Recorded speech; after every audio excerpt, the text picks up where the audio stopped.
Praise the Lord. Aroma ടിവിയുടെ എല്ലാ മാന്യ പ്രേക്ഷകർക്കും വേഗം വരുന്ന കർത്താവായ യേശുക്രിസ്തുവിന്റെ നാമത്തിൽ വന്ദനത്തെയും സ്വാഗതത്തെയും അറിയിക്കുന്നു.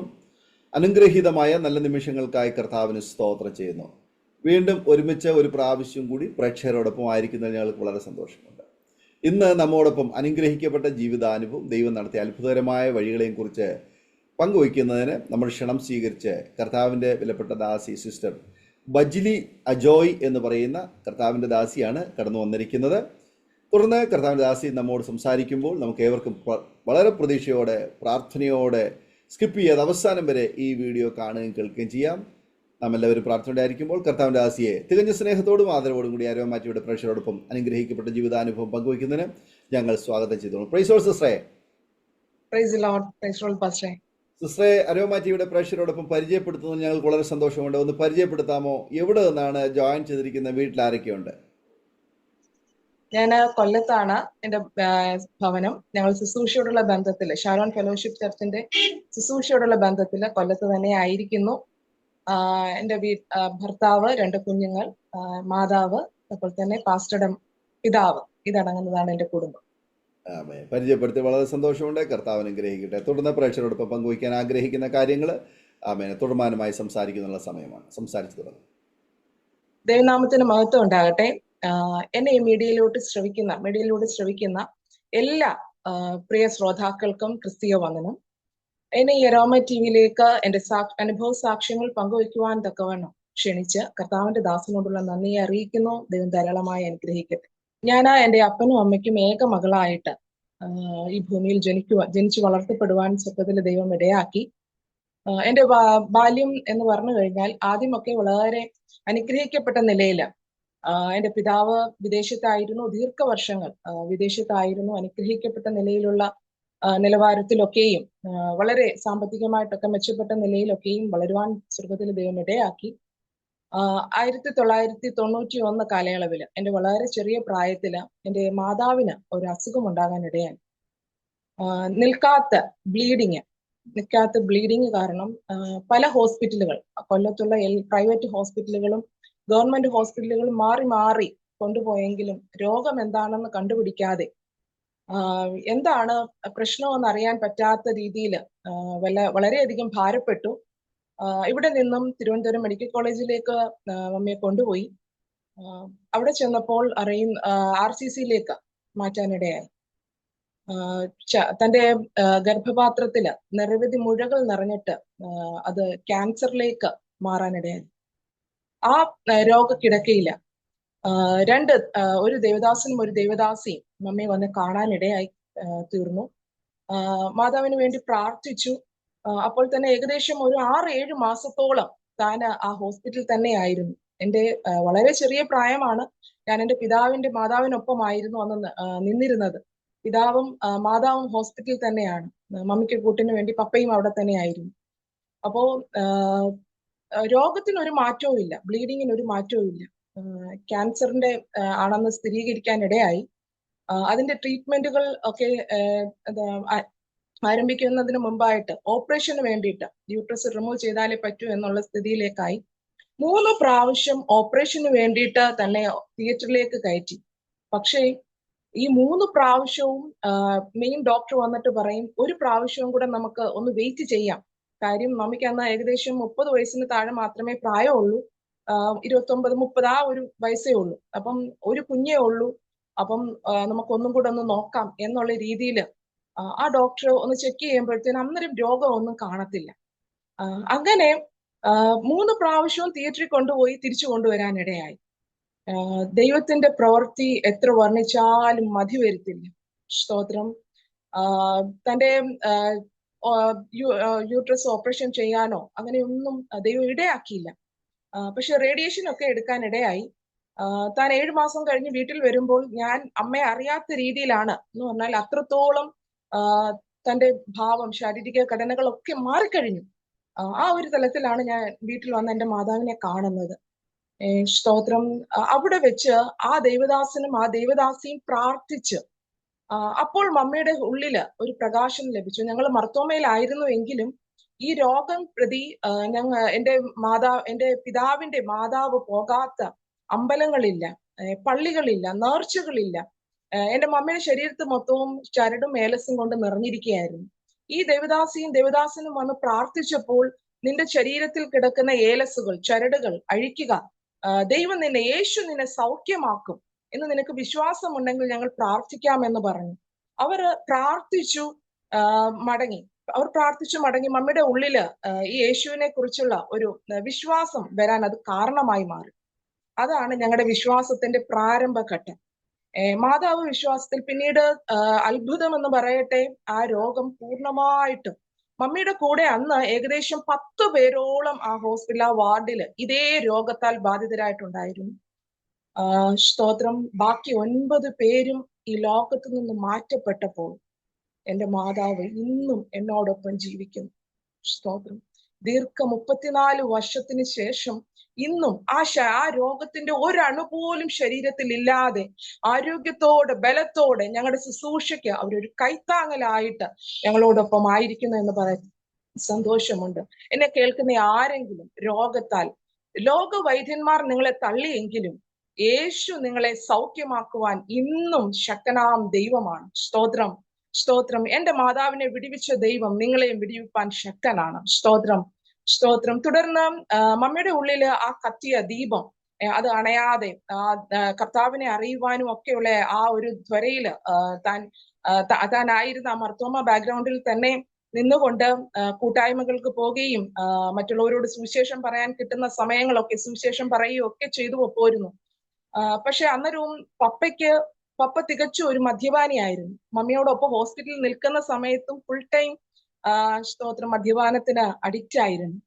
സ്തോത്രം. ഞാൻ പറഞ്ഞല്ലോ, ദീർഘവർഷം വിദേശത്തൊക്കെ ആയിരുന്നു. ജോലി നഷ്ടപ്പെട്ട് നാട്ടിലായിരിക്കുന്നതിൻ്റെതായിട്ടുള്ള ബുദ്ധിമുട്ടുകൾ തന്നെ വളരെയധികം നിരാശയിലേക്കും കൊണ്ടുപോയിട്ടുണ്ട്.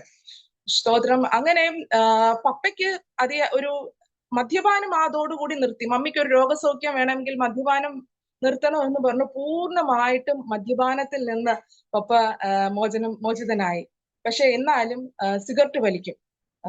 അങ്ങനെ പൊയ്ക്കൊണ്ടിരുന്നു. മമ്മി പ്രാർത്ഥനയ്ക്ക് പൂർണ്ണമായിട്ടും പോകാനുള്ള ഒരു സ്വാതന്ത്ര്യമൊന്നും പപ്പ കൊടുത്തില്ല. എന്നാലും കിട്ടിയ അവസരങ്ങളൊക്കെയും കൂട്ടായ്മകൾക്കും ആയിരിക്കുന്ന മേഖലകളിലൊക്കെയും ദൈവത്തിന് വേണ്ടി പ്രയോജനപ്പെടുവാനൊക്കെയും മാതാവിനെ ദൈവം സഹായിച്ചു.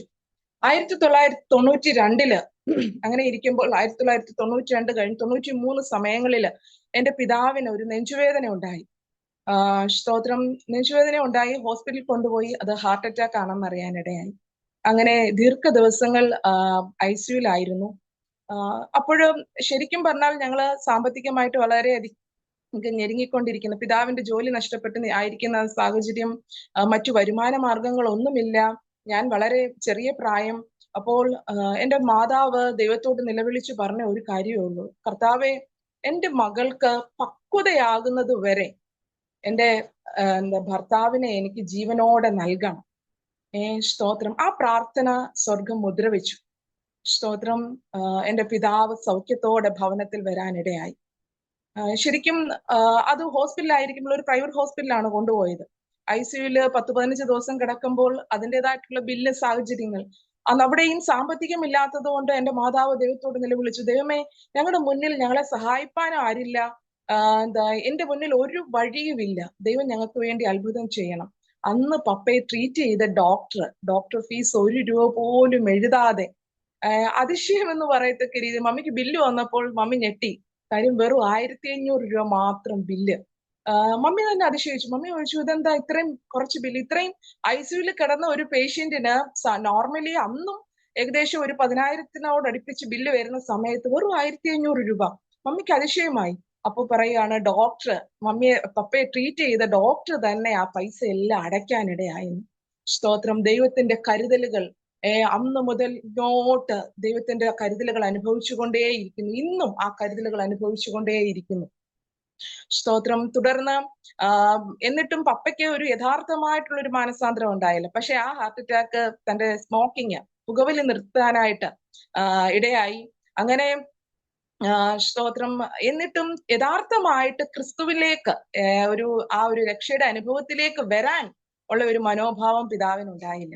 പിന്നീടും അതിനിടയ്ക്ക് ശാരീരിക പ്രശ്നങ്ങൾ ധാരാളം പല പല പ്രശ്നങ്ങൾ കൊണ്ടുവന്നെങ്കിലും യഥാർത്ഥമായിട്ട് കർത്താവിനെ അറിയാനായിട്ട് പിതാവ് ഇറങ്ങിയില്ല.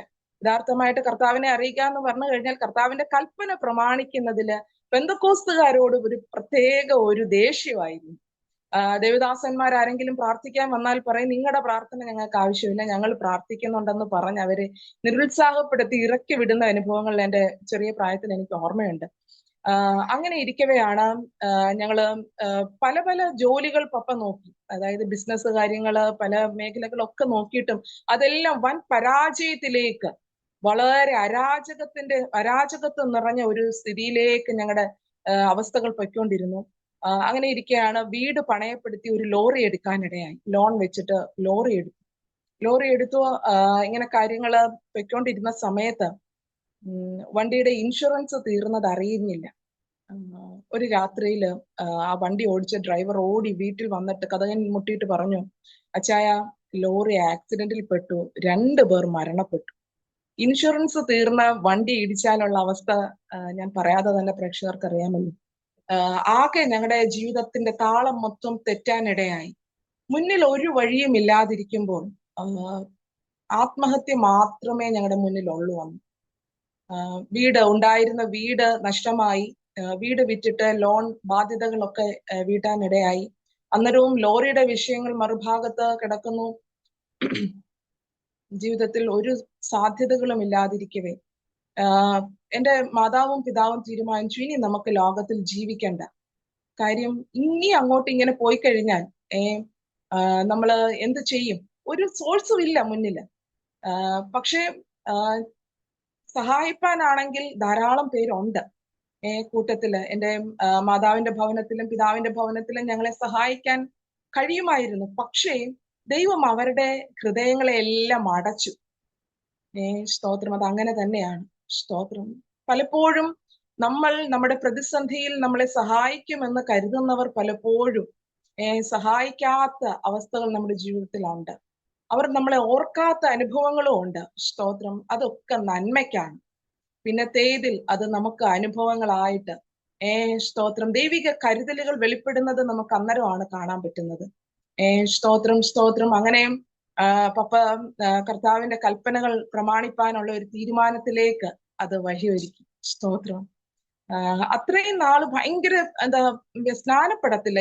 എനിക്ക് ഒരു സ്നാനമേ ഉള്ളൂ എന്ന് പറഞ്ഞാൽ മാമോദിസ മുങ്ങിയതാണ്. ഞങ്ങൾ മർത്തോമയിലായിരുന്നു. അതുകൊണ്ട് ഞാൻ ഒരിക്കൽ സ്നാനപ്പെട്ടത് കൊണ്ട് എനിക്കിനി അങ്ങനെ ഒരു സ്നാനം വേണ്ട എന്നൊക്കെയുള്ള തീരുമാനത്തിലിരുന്ന എൻ്റെ അവന് ഒരു മാനസാന്തരം കൊടുക്കാനായിട്ട് ഇടയായി. എൻ്റെ മാതാവിന്റെ ദീർഘനാളത്തെ കണ്ണുനീരിന്റെ പ്രതിഫലമാണ്. സ്തോത്രം. ആ ഒരു അനുഭവത്തിലേക്ക് വരാൻ വേണ്ടി ഞങ്ങൾ അനുഭവിച്ച കഷ്ടതകൾ, എൻ്റെ പിതാവ് കടന്നുപോയ മേഖലയും വളരെ വലുതാണ്. ഞാനിത് വളരെ ചുരുക്കമായി പറഞ്ഞെങ്കിലും അന്നത്തെ ഞങ്ങളുടെ സാഹചര്യം എന്ന് പറഞ്ഞു കഴിഞ്ഞാൽ വളരെ വളരെ വളരെ ഭയാനകമായിട്ടുള്ള സ്തോത്രം ഒരവസ്ഥയായിരുന്നു. ഞാൻ അന്ന് 10ാം ക്ലാസ്സിലാണ്. 2001 ആ സമയങ്ങളിൽ 10ാം ക്ലാസ്സിന്റെ എക്സാമിനോടുള്ള ബന്ധത്തിലായിരിക്കുമ്പോഴാണ് പപ്പ സ്നാനപ്പെടുന്നത്. അന്നേരവും പപ്പയ്ക്ക് അറിയത്തില്ല മമ്മി സ്നാനപ്പെട്ടയാണെന്ന്. അപ്പം മമ്മിയോട് പറഞ്ഞു, നീയും എൻ്റെ കൂടെ സ്നാനപ്പെടാൻ പറഞ്ഞു. അന്നേരം മമ്മി പറഞ്ഞു, അന്നേരം പറഞ്ഞു കഴിഞ്ഞാൽ ഭയങ്കര മുൻകോപിയായിരുന്നു എൻ്റെ പിതാവ്. അപ്പൊ അന്നേരം പറഞ്ഞു കഴിഞ്ഞാൽ പിന്നെ ഇനി എന്താകും എന്നുള്ള ഒരു സംശയം കൊണ്ട് ഇപ്പൊ അച്ഛാ സ്നാനപ്പെടുക എന്ന് പറഞ്ഞു. പപ്പ സ്നാനപ്പെട്ടു വന്നു. അന്നേരം മമ്മി പറഞ്ഞു, ഞാൻ ഓൾറെഡി 95 സ്നാനപ്പെട്ടയാണ്. ഇതറിഞ്ഞപ്പോ പിന്നെ പപ്പയ്ക്ക് ദേഷ്യമായി. നീ എന്നോട് കള്ളം പറഞ്ഞു എന്നുള്ള ഞാൻ എൻ്റെ 10ാം ക്ലാസ്സിന്റെ ഓരോ എക്സാം എഴുതാം. ഞാൻ അതുവരെ എൻ്റെ മാതാവും പിതാവും വഴക്ക് വെക്കുന്നതോ അല്ലെങ്കിൽ അവർ തമ്മിൽ പിണങ്ങിയിരിക്കുന്നതോ ഒന്നും കണ്ടിട്ടില്ല. ശരിക്കും ആ സമയങ്ങളെന്ന് പറഞ്ഞു കഴിഞ്ഞാൽ എൻ്റെ പിതാവ് മാതാവിനോട് മിണ്ടത്തില്ല. നീ ഇറങ്ങിപ്പൊക്കോ, ഇനിയും എനിക്ക് നിന്നെ വേണ്ട, എന്നെ ഇത്രയും കാലം എന്നോട് കള്ളം പറഞ്ഞ് എൻ്റെ കൂടെ ജീവിച്ച ഒരു വ്യക്തിയെ എനിക്ക് വേണ്ട, ഡിവോഴ്സ്, എനിക്ക് നിന്നെ വേണ്ട, നിന്നെ ഞാൻ ഉപേക്ഷിക്കുവാണെന്നൊക്കെ പറഞ്ഞുള്ള ഒരു അനുഭവം. ഞാൻ 10ാം ക്ലാസ്സിന്റെ ഓരോ എക്സാം എഴുതാൻ പോകുമ്പോഴും കണ്ണുനീരോടെ, കാര്യം എൻ്റെ ജീവിതത്തിൽ ആദ്യമായിട്ട് ഇത്തരം പ്രശ്നങ്ങളൊക്കെ ഉണ്ടെങ്കിലും മാതാവും പിതാവും തമ്മിൽ പിണങ്ങിയിരിക്കുന്ന ഒരു അനുഭവം ആദ്യമായിട്ടാണ്. ഞാൻ ഓരോ എക്സാം പോകുമ്പോഴും കണ്ണുനീരോടാണ് പോകുന്നത്. സ്തോത്രം. അങ്ങനെ ആ എക്സാം ഒക്കെ കഴിഞ്ഞു. പിന്നെ വീട്ടിലെ പ്രശ്നങ്ങളൊക്കെ സോൾവ് ആയി. പപ്പയും അമ്മയും പിന്നെ ദൈവം അവരെ രണ്ടുപേരെ സമാധാനത്തോടെ പപ്പയ്ക്ക് കാര്യങ്ങളൊക്കെ പറഞ്ഞ് അങ്ങനെ മനസ്സിലായി. അങ്ങനെ ശാന്തമായ അന്തരീക്ഷത്തിൽ പിന്നെയും മുന്നോട്ട് പോവുകയാണ്.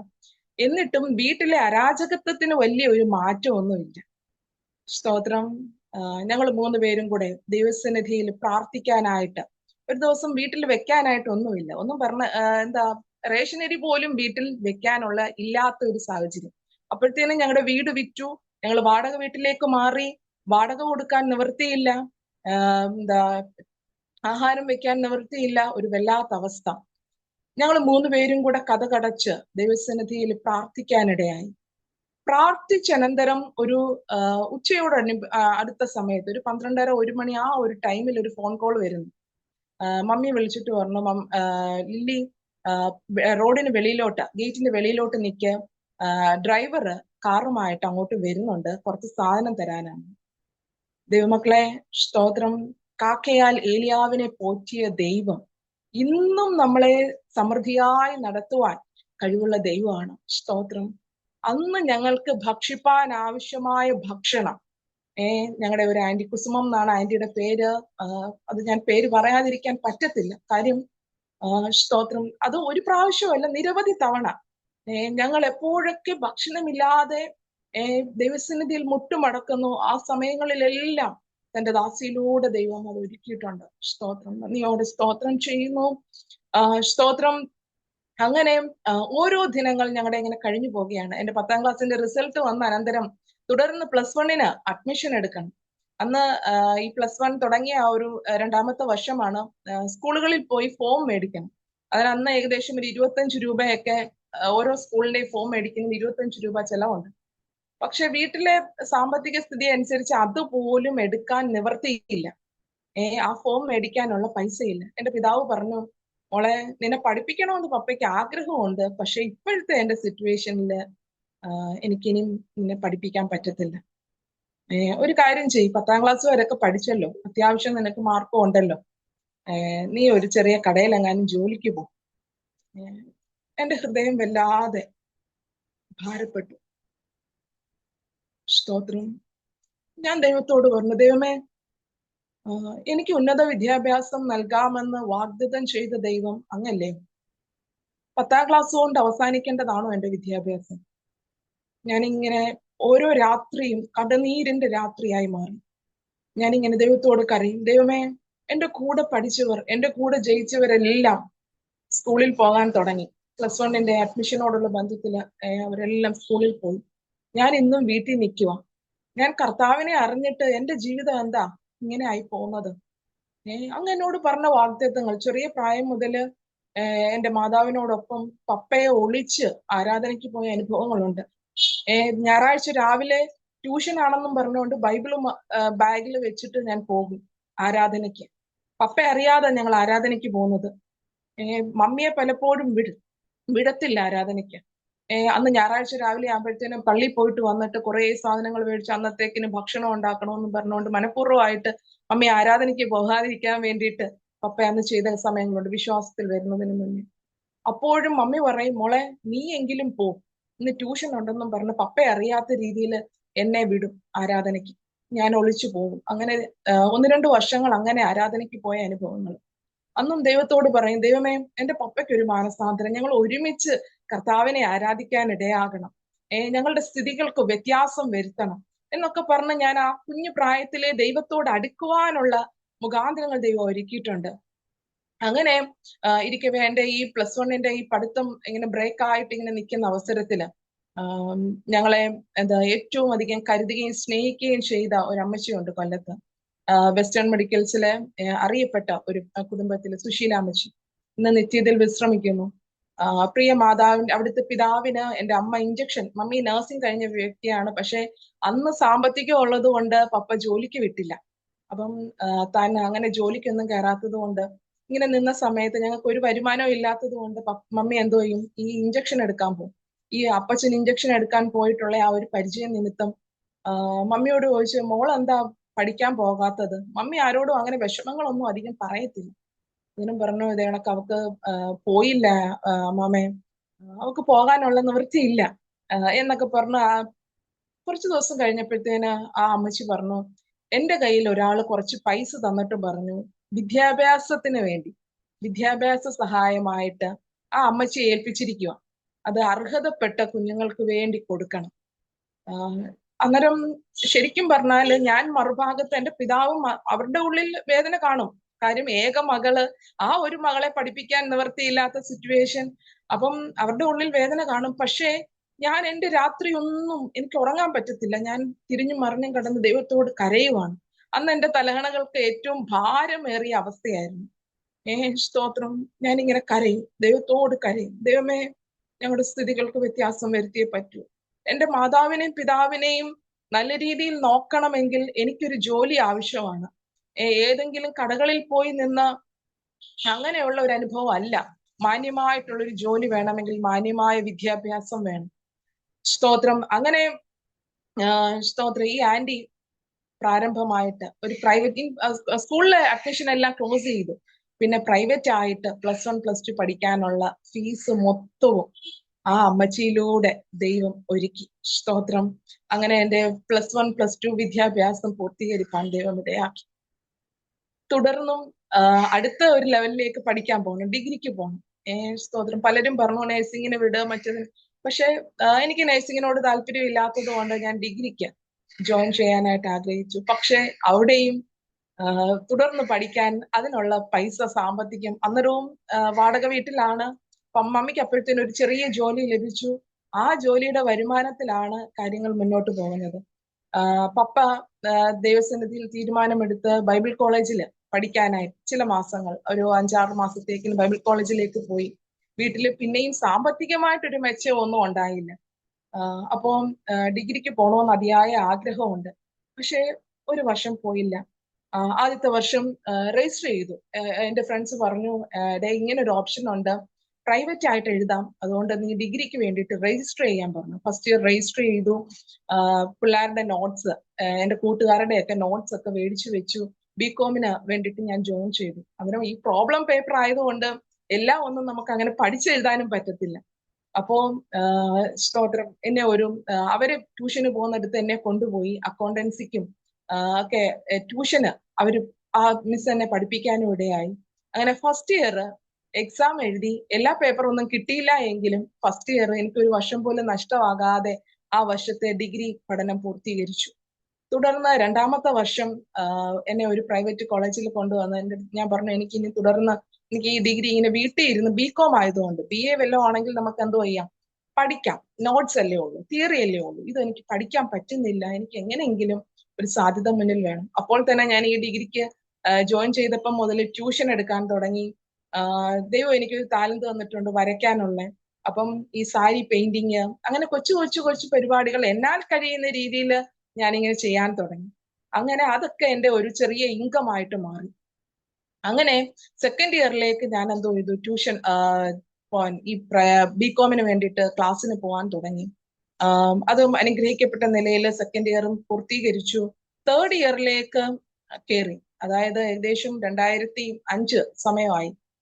2005 പ്രാരംഭ കാലങ്ങളിൽ ഞാൻ ക്ലാസ്സിന് പോയിട്ട് മടങ്ങി വരുമ്പോൾ എൻ്റെ ഒരു കസിൻ വന്നിട്ട് പറഞ്ഞു, പപ്പയ്ക്ക് സുഖമില്ല, ബാ എൻ്റെ കൂടെ വാന്ന് പറഞ്ഞുകൊണ്ട് എന്നെ വിളിച്ചുകൊണ്ട് പോവാ.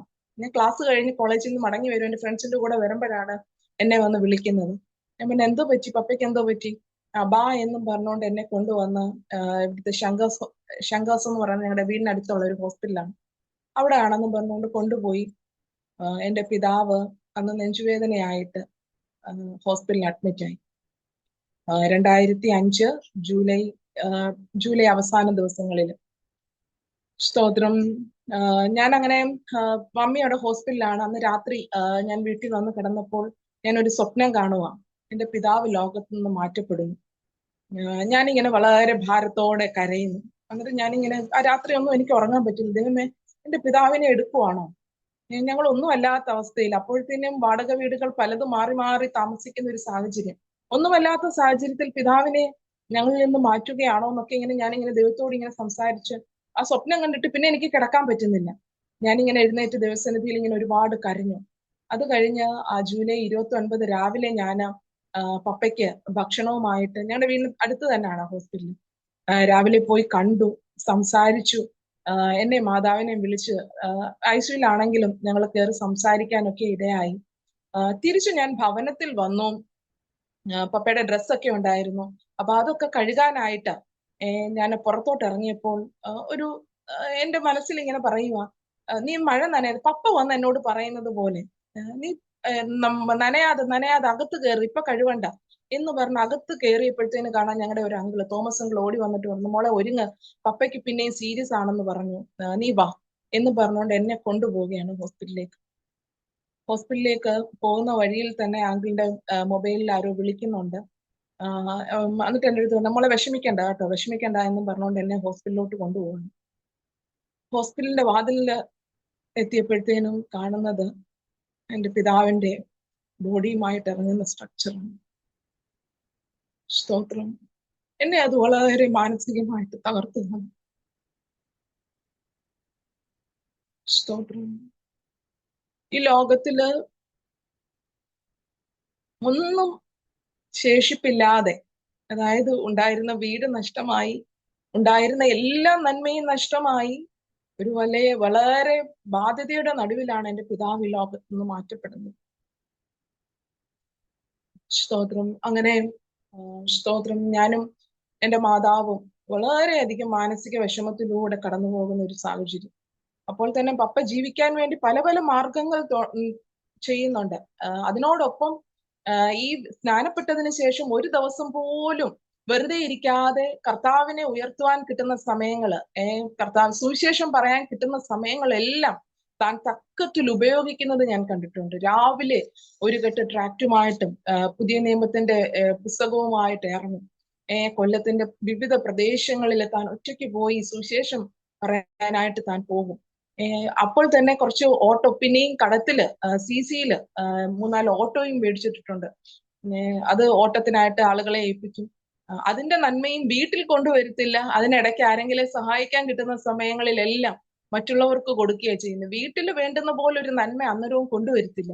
അപ്പോഴും ഞാനും മമ്മിയും വഴക്കാ, ഈ പൈസ ഇത്രയും ഓട്ടോ ഉണ്ടായിട്ട് നമ്മുടെ വീട്ടിൽ ഒരു നന്മയും വരുന്നില്ലല്ലോ, എന്താണ് ഇതുകൊണ്ട് എന്തോ പ്രയോജനം എന്നൊക്കെ പറഞ്ഞ് ഞങ്ങൾ പപ്പയെ വഴക്ക് പറയാറുണ്ട്. എന്നാലും പപ്പയ്ക്ക് ഈ അന്യദുഃഖത്തിൽ കരുണ ഭയങ്കരമാണ്. സ്തോത്രം. ഓട്ടോ ഡ്രൈവർ പറയാം, അച്ഛാ എനിക്ക് ഇന്നും പൈസ ഇല്ല എന്ന് പറഞ്ഞാൽ അത് കൊടുത്തിട്ട് ഇങ്ങനെ വരുന്ന ഒരു അനുഭവം. ഇതൊന്നും നമുക്ക് അന്നേരം അറിയത്തില്ല. അന്നേരം നമ്മൾ വിചാരിക്കുന്നത് ഈ പൈസയൊക്കെ എവിടേക്കോ ചെലവായി പോകുന്നു എന്നുള്ള തരത്തിലാണ് പോകുന്നത്. പക്ഷേ സ്തോത്രം, പിന്നീട് ഇങ്ങനെ പപ്പയുടെ മരണശേഷമാണ് പപ്പയെ കുറിച്ചുള്ള സാക്ഷ്യങ്ങൾ ഓരോരുത്തരും വന്ന് പറയാനിടയായത്. പപ്പയ്ക്ക് കിട്ടുന്ന നന്മ അനേക സാധുക്കളെ സഹായിപ്പാനായിട്ട് ആ ഇല്ലായ്മയിൽ നിന്ന് ദൈവനാമത്തിന് കൊടുക്കാനിടയായി. സ്തോത്രം. ആ 2005 പപ്പ ഈ ലോകത്ത് നിന്ന് മാറ്റപ്പെട്ടു. ഞങ്ങളെ വളരെയധികം മാനസികമായിട്ട് അത് ഉലച്ചു. ഞാൻ ഇങ്ങനെ ഓരോ രാത്രിയിലും ഇങ്ങനെ കരയും, ദൈവമേ എന്താ കർത്താവ്, എന്റെ ജീവിതത്തിൽ എന്റെ പ്രായത്തിലുള്ളവർ പലരും സന്തോഷം അനുഭവിച്ച് ആ രീതിയിൽ കഴിയുമ്പോൾ കർത്താവിനെ അറിഞ്ഞിട്ടും വലിയ ഒരു മാറ്റം ഒന്നും ഉണ്ടാകുന്നില്ലല്ലോ, ദുഃഖം തന്നെയാണല്ലോ, ഈ കഷ്ടത എന്ന് മാറും? സ്തോത്രം. പപ്പ ഞങ്ങളോട് എപ്പോഴും പറയുന്ന ഒരു കാര്യമുണ്ട്, യോബിനെ പോലുള്ള അവസ്ഥയാണ് നമ്മൾ ഇപ്പൊ കടന്നു പോകുന്നത്. ഇതെല്ലാം ദൈവം തിരിച്ചു തരും. ഭയങ്കര പ്രത്യാശ, ഭയങ്കര വിശ്വാസമായിരുന്നു. വിശ്വാസത്തിന്റെ വാക്കുകൾ ഇത്രയും കഷ്ടതയാണെങ്കിലും പപ്പയുടെ വായിൽ നിന്ന് വരുത്തുള്ളൂ. ഈ വിശ്വാസത്തിൽ ഇറങ്ങിയതിന് ശേഷം ഞാൻ കണ്ട ഒരു കാര്യം, മുട്ടുമടക്കി കൈ ഉയർത്തി രാത്രിയുടെ യാമങ്ങളെ പകലെന്നോണം കരയുന്ന ഒരു പിതാവിനെ ഞാൻ കണ്ടിട്ടുള്ളത്. സ്തോത്രം. ഇന്ന് ഞാൻ എന്തെങ്കിലും നന്മ അനുഭവിക്കുന്നുണ്ടെങ്കിൽ ആ പിതാവിന്റെ കണ്ണുനീരും പ്രാർത്ഥനയും ഇന്നും അത് സ്തോത്രം ജീവിക്കുന്നുണ്ട്. ആ പ്രാർത്ഥന ജീവിക്കുന്നു എന്നുള്ളതിന് തെളിവാണ്. സ്തോത്രം. സ്തോത്രം. എന്നെ ശ്രവിക്കുന്ന കരയുന്ന മാതാവേ, പിതാവേ, നിന്റെ തലമുറയെ ഓർത്ത് നീ കരയുന്നുണ്ടെങ്കിൽ ഇന്ന് പ്രത്യക്ഷത്തിൽ ഒരു വിടുതലും ഇല്ല എങ്കിലും പിന്നത്തേതിൽ നിന്റെ തലമുറയെ മാനിപ്പാൻ എന്റെ ദൈവം ശക്തനാണ്. ഞാൻ അതിനൊരു ഉത്തമ ഉദാഹരണമാണ്. സ്തോത്രം. സ്തോത്രം. സ്തോത്രം. സ്തോത്രം. നന്ദിയോടെ സ്തോത്രം ചെയ്യുന്നു. അങ്ങനെ ഞാൻ ഒരു രാത്രിയിൽ വല്ലാതെ ഇങ്ങനെ കരഞ്ഞുകൊണ്ടിരിക്കുമ്പോൾ ഒരു ദൈവശബ്ദം, ഞാൻ നിന്റെ അപ്പനായിട്ട് ഈ ജീവിതാവസാനം വരെയും നിന്നോട് കൂടെയിരിക്കും. എന്നെ ആ ശബ്ദം വളരെയധികം സ്വാധീനപ്പെടുത്താനിടയായി. അതുവരെ എനിക്ക് ഭയങ്കര ഭാരം, എനിക്ക് കോളേജിൽ പോകാൻ കഴിയുന്നില്ല, പഠിക്കാനായിട്ട് അങ്ങോട്ട് കോൺസെൻട്രേറ്റ് ചെയ്യാൻ പറ്റുന്നില്ല. ഒരു വല്ലാത്ത അവസ്ഥയിൽ ഫ്രണ്ട്സ് എല്ലാം വന്ന് എല്ലാ ദിവസവും വന്ന് പറയും, എന്താ നീ ഇങ്ങനെ ഇരുന്നാ പറ്റത്തില്ല, നിനക്ക് പഠിക്കണം, പപ്പ പോയെങ്കിലും നിന്റെ മമ്മിയെ നോക്കണ്ടേ, നീ പഠിച്ചാലല്ലേ നിനക്ക് ജോലി ലഭിക്കത്തുള്ളൂ എന്നൊക്കെ എന്റെ ഫ്രണ്ട്സ് എല്ലാ ദിവസവും വന്ന് പറയും. അപ്പോൾ തന്നെ അന്ന് ഞങ്ങൾ കരിക്കോട് ഏജിയിലാണ് പൊക്കോണ്ടിരിക്കുന്നത്.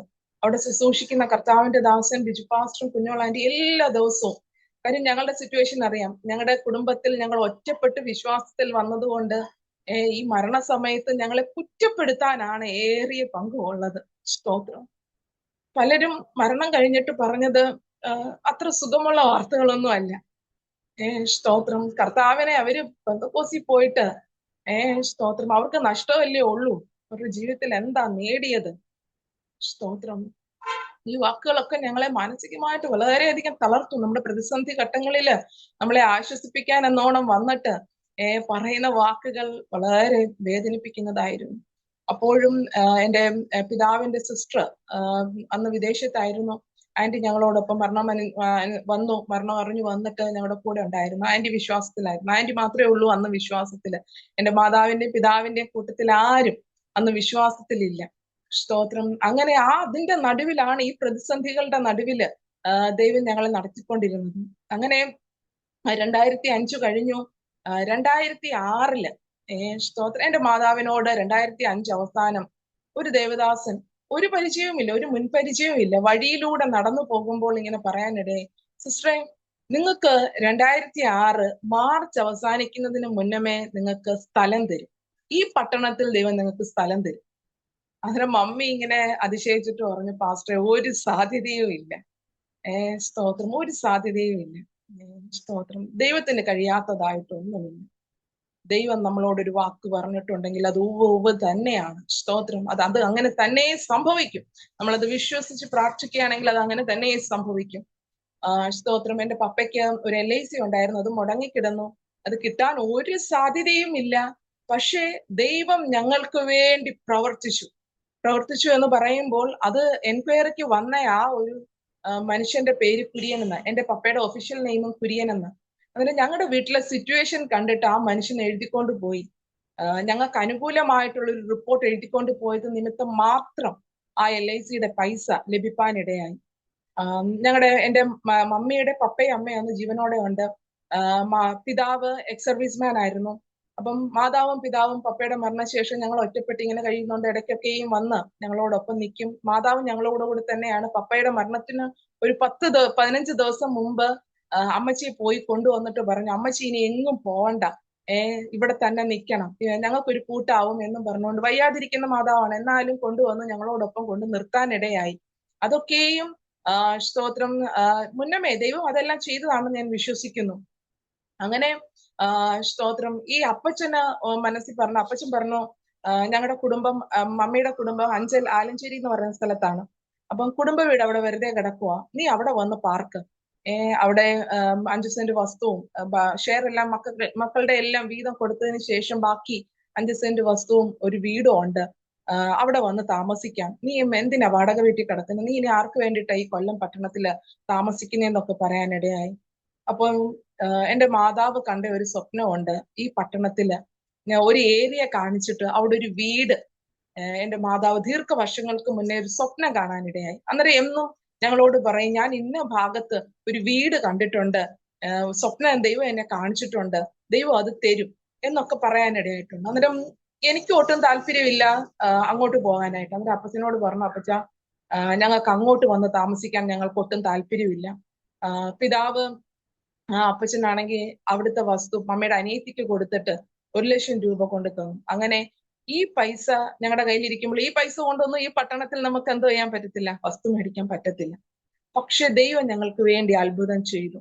ആ മാർച്ച് ആ പറഞ്ഞ ദൂത് അതേപോലെ ആ മാർച്ച് 2006 മാർച്ച് 31 അവസാനിക്കുന്നതിന് മുന്നമേ സ്വന്തമായിട്ട് വസ്തു രജിസ്റ്റർ ചെയ്യുവാൻ ദൈവം ഇടയാക്കി. സ്തോത്രം. ദൈവം വാക്ക് പറഞ്ഞാൽ മാറാത്ത ദൈവമാണ്. വാഗ്ദത്തങ്ങൾ വിശ്വസ്തനായ ദൈവമാണ്. സ്തോത്രം. അങ്ങനെ അത്ഭുതകരമായിട്ട് ദൈവം ഒരു പ്രവൃത്തി അത് ചെയ്തു. പിന്നെ ഒരു ഭവനം ആവശ്യമാണ്. സ്തോത്രം. ഉണ്ടായിരുന്ന കുറച്ച് മമ്മിയുടെ കയ്യിൽ കൊച്ചു നന്മകളൊക്കെ ഉണ്ടായിരുന്നു, എല്ലാം ചേർത്താണ് ഞങ്ങൾ വസ്തു മേടിച്ചത്. പിന്നെ വീട് വെക്കണമെങ്കിൽ ഒരു സോഴ്സും ഇല്ല. സ്തോത്രം. അപ്പോ ഞങ്ങളിങ്ങനെ പ്രാർത്ഥിച്ചുകൊണ്ടിരുന്നു. സ്തോത്രം. പലപ്പോഴും രാത്രിയുടെ യാമങ്ങൾ ഞങ്ങൾക്ക് ഉറക്കമില്ല.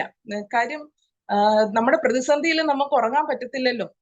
നമ്മുടെ കഷ്ടതയിൽ നമുക്ക് നമ്മൾ ഏറ്റവും അധികം ദൈവത്തോട് സംസാരിക്കുന്നത് നമ്മുടെ ഞരക്കങ്ങൾ പോലും കർത്താവ് അന്നേരം അറിയുന്നു എന്നുള്ളതാ. സ്തോത്രം. നമ്മൾ ഒന്നും പ്രത്യേകിച്ചൊന്നും പ്രാർത്ഥിച്ചില്ല എങ്കിൽ പോലും നമ്മുടെ ഹൃദയത്തിന്റെ ഞരക്കങ്ങളെ അറിയുന്ന ഒരു കർത്താവുണ്ട്. സ്തോത്രം. ഞങ്ങൾക്ക് വേണ്ടി ദൈവം പ്രവർത്തിപ്പാനിടയായി. ഇന്നും അതൊരു മിറക്കിളായിട്ട് തന്നെ ശേഷിക്കുകയാണ്. ഞാനും എന്റെ മാതാവും തനിച്ചിരിക്കുമ്പോഴൊക്കെയും പറയാറുണ്ട്, എങ്ങനെ വീട് വെച്ചു എന്ന് ചോദിച്ചു കഴിഞ്ഞാൽ ഇന്ന് ഞങ്ങൾക്കറിയത്തില്ല.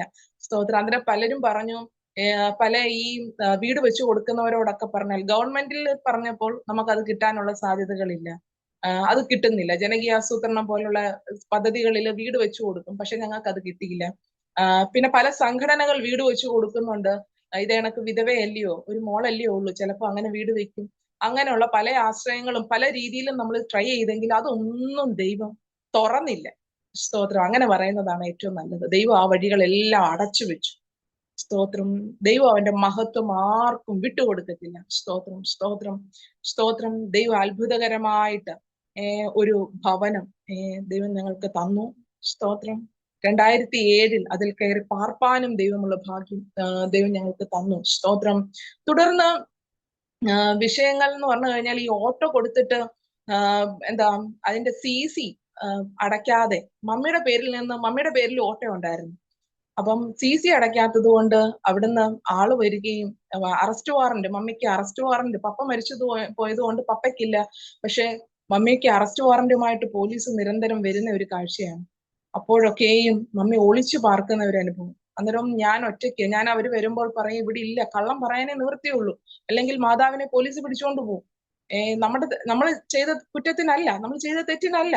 സ്തോത്രം. നമ്മൾ ഓട്ടോ എല്ലാം കൊടുത്ത് അതെല്ലാ ബാധ്യതകളും തീർത്തെ, പക്ഷെ നമ്മുടെ പേര് മാറാനായിട്ട് അന്ന് അത്രയും നമുക്ക് അതിനെക്കുറിച്ചുള്ള വലിയ ഗ്രാഹ്യം ഇല്ലാത്തത് കൊണ്ട്, അത് ചെയ്യാത്തത് കൊണ്ട് സ്തോത്രം, ആ ഓട്ടോയുടെ CC മുടങ്ങിയിട്ട് അവരിങ്ങനെ വരാനിടയായി.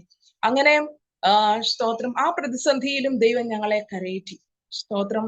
പപ്പയുടെ മരണം കൊണ്ട് ഞങ്ങൾ എല്ലാം അവസാനിച്ചു എന്ന് പറഞ്ഞിരിക്കുമ്പോഴാണ് ദൈവം പടിപടിയായിട്ട് ഞങ്ങളെ ഇങ്ങനെ ഉയർത്താൻ തുടങ്ങുന്നത്. അങ്ങനെ ഇരിക്കവേ ഞങ്ങളുടെ പാസ്റ്റർ മുഖേന എനിക്കൊരു വിവാഹാലോചന വന്നു. അന്നേരം അതൊരു പാസ്റ്റർ ആണെന്ന് പറഞ്ഞപ്പോൾ തൊട്ട് എനിക്ക് ഭയങ്കര വിഷമം. സ്തോത്രം. എനിക്ക് കർത്താവിന്റെ വേല ഇഷ്ടമാണ്, പക്ഷെ എന്റെ ആഗ്രഹം എങ്ങനെങ്കിലും, എന്റെ ചെറിയ നാള് മുതൽ അനുഭവിച്ച കഷ്ടത നിമിത്തം എനിക്ക് എങ്ങനെങ്കിലും ഒരു ജോലിക്ക് നേടണം. എന്റെ മാതാവിനെ, എന്റെ പിതാവ് ലോകത്ത് നിന്ന് മാറ്റപ്പെട്ടു, എന്റെ മാതാവിനെ സംരക്ഷിക്കണം. ഇതായിരുന്നു എന്റെ ഉള്ളിലെ ആഗ്രഹം. അപ്പം സുവിശേഷ വേലയ്ക്ക് വേണ്ടി ഇറങ്ങിക്കഴിഞ്ഞാൽ എന്റെ കയ്യിൽ ആവേണ്ടുന്ന പോലൊരു നന്മ എന്റെ മാതാവിനെ കെയർ ചെയ്യാൻ പറ്റത്തില്ല എന്നുള്ള ഒരു കാഴ്ചപ്പാടോടുകൂടി ഞാൻ പറഞ്ഞു, എനിക്ക് വേണ്ട, എനിക്ക് ഒരു പാസ്റ്ററെ വിവാഹം വേണ്ട എന്ന് പറഞ്ഞ് ഞാൻ വളരെയധികം ഞാനിങ്ങനെ കരയാനിടയായി. അന്നേരം ഞങ്ങളുടെ പാസ്റ്റർ വന്നിട്ട് പറഞ്ഞു, മോക്ക് താല്പര്യമില്ലെങ്കിൽ വേണ്ട, ഓക്കെ വേണ്ട എന്നൊക്കെ പറഞ്ഞ് പാസ്റ്ററിലൊന്നും പോയി. പക്ഷെ മമ്മിയുടെ ഉള്ളിൽ ഒരു ആഗ്രഹം ഉണ്ടായിരുന്നു, എന്നെ ഒരു സുവിശേഷകനെ കൊണ്ട് വിവാഹം കഴിപ്പിക്കണം എന്നുള്ളത് മമ്മിയുടെ അതിയായ ആഗ്രഹം. അന്നേരം മമ്മി പറഞ്ഞു, എടി മോളെ, നിന്റെ പപ്പയ്ക്ക് ഭയങ്കര ആഗ്രഹമായിരുന്നു കർത്താവിന്റെ വേല ചെയ്യണമെന്നുള്ളത്. അത് കംപ്ലീറ്റ് ചെയ്യാൻ പറ്റിയില്ല. സ്തോത്രം. അത് നിന്നിലൂടെ ഈ ദേശത്ത് ചെയ്യണം. അപ്പോഴെനിക്കൊരു ചെറിയ ജോലിയുണ്ട്, ഒരു പ്രൈവറ്റ് ബാങ്കിൽ ഞാൻ വർക്ക് ചെയ്യുന്നു. ഡിഗ്രി പഠനം പൂർത്തീകരിച്ചു. ഞാൻ ഉടനെ തന്നെ ഒരു പ്രൈവറ്റ് ബാങ്കിൽ കയറാനിടയായി. അങ്ങനെ ജോലി ചെയ്തുകൊണ്ടിരിക്കുമ്പോൾ ഞാനിങ്ങനെ ഓരോ ദിവസവും ഞാനിങ്ങനെ രാവിലെ ജോലിക്കായി കടന്നു പോകുമ്പോൾ ദൈവം എന്നോടൊരു വാക്യം, ടൗണിൽ എത്തുമ്പോൾ എവിടെ നിന്ന് എനിക്ക് അറിയത്തില്ല, അന്നേരം ഒരു വാക്യം, അന്ധകാരത്തിൽ നിന്ന് അത്ഭുത പ്രകാശത്തിലേക്ക് വിളിച്ചവന്റെ സൽഗുണങ്ങളെ ഘോഷിപ്പാൻ തക്കവണ്ണം തെരഞ്ഞെടുത്ത ജാതിയും രാജകീയ പുരോഹിത വർഗവും വിശുദ്ധ ജനവും വിശുദ്ധ വംശവും സ്വന്തം ജനവും ആകുന്നു. ഈ വാക്യം ഞാനിങ്ങനെ ആ ഒരു ടൗണിൻ മധ്യത്തിലാവുമ്പോൾ ഈ വാക്യം എന്റെ ഉദരത്തിൽ വരും.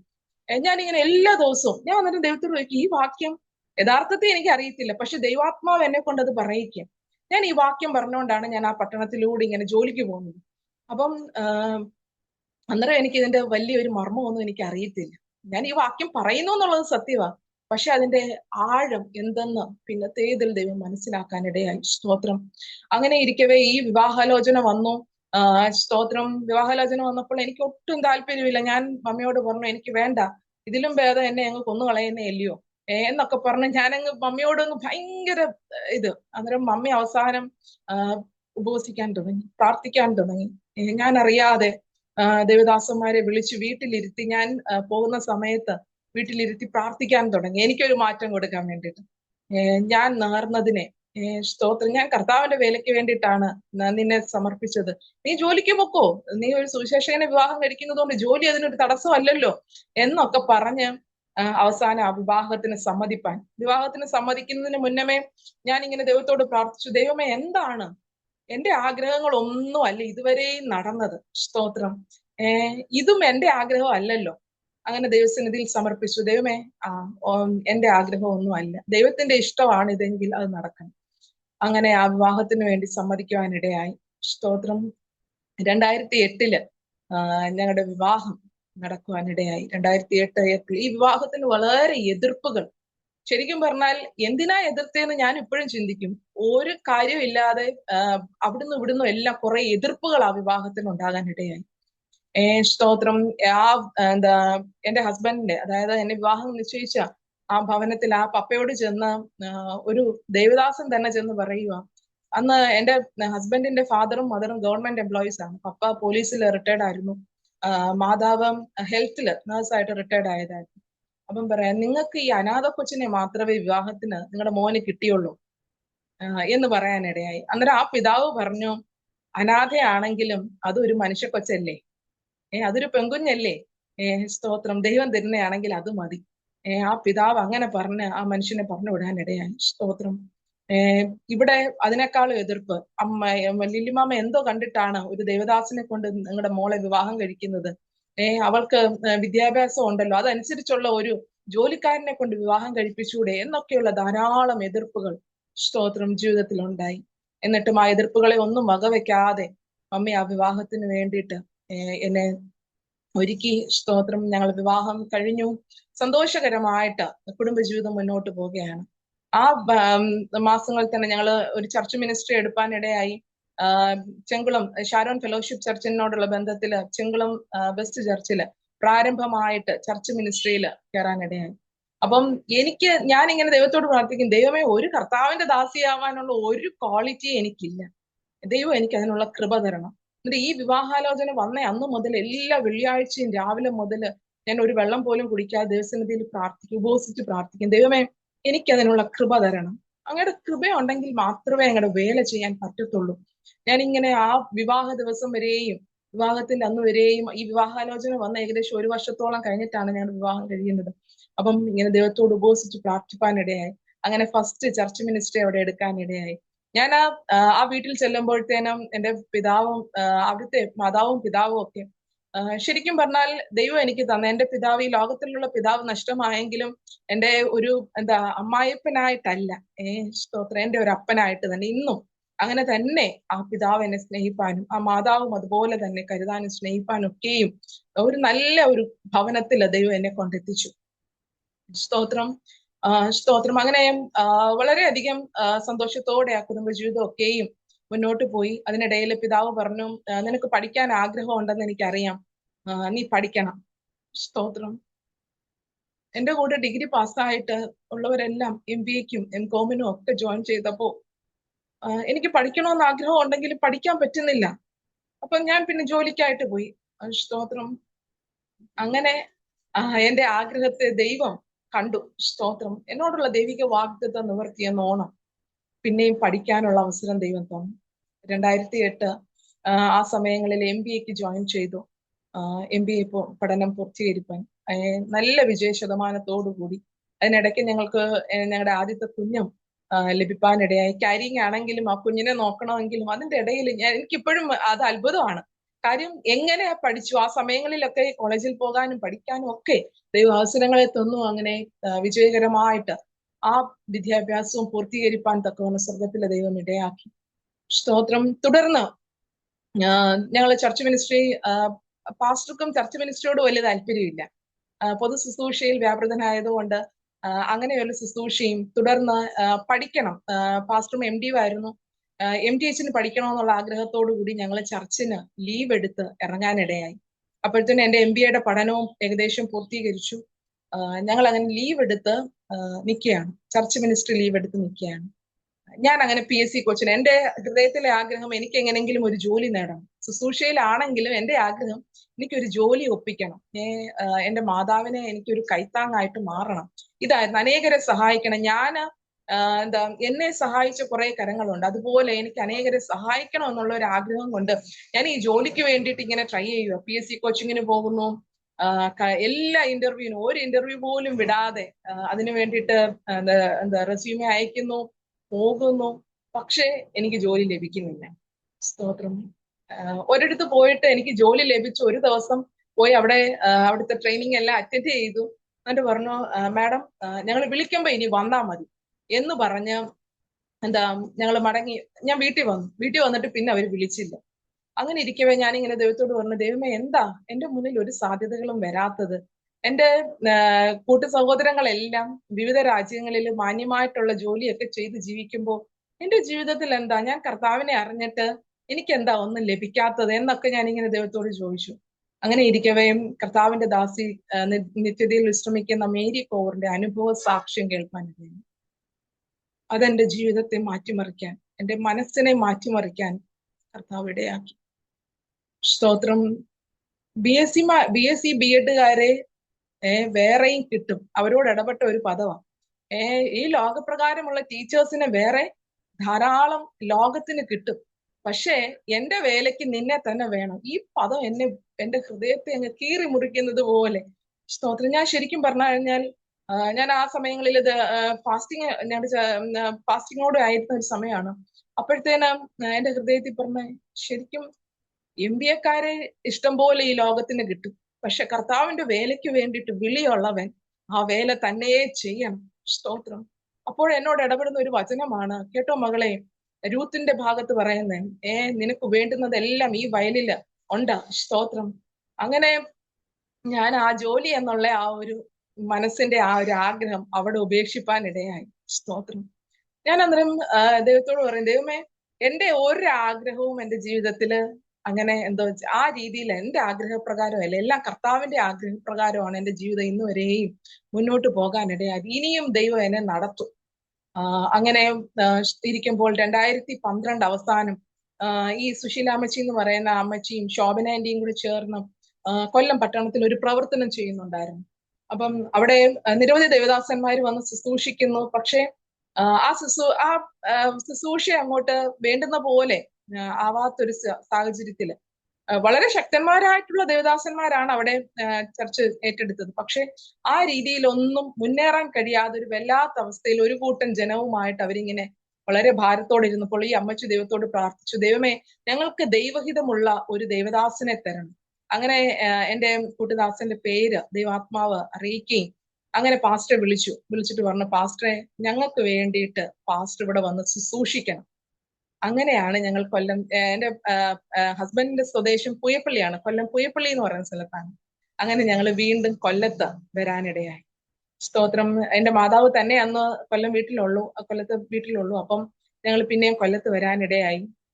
അങ്ങനെ 2012 ഇത് പറയുന്നെങ്കിലും ഞങ്ങൾ മനസ്സോടെ അല്ല, ഞങ്ങൾക്ക് ചർച്ച് മിനിസ്ട്രി എന്നുള്ള ഒരു കൺസെപ്റ്റ് ഇല്ലാത്തത് കൊണ്ട് ഞങ്ങൾ മനസ്സോടെ വന്ന് പ്രവർത്തനം ഏറ്റെടുത്തോ എന്ന് ചോദിച്ചു കഴിഞ്ഞാൽ ഞായറാഴ്ച വന്ന് ശുശ്രൂഷിക്കും, പോകും എന്നുള്ളൊരു നിലവാരത്തിൽ പോയി വരികയായിരുന്നു.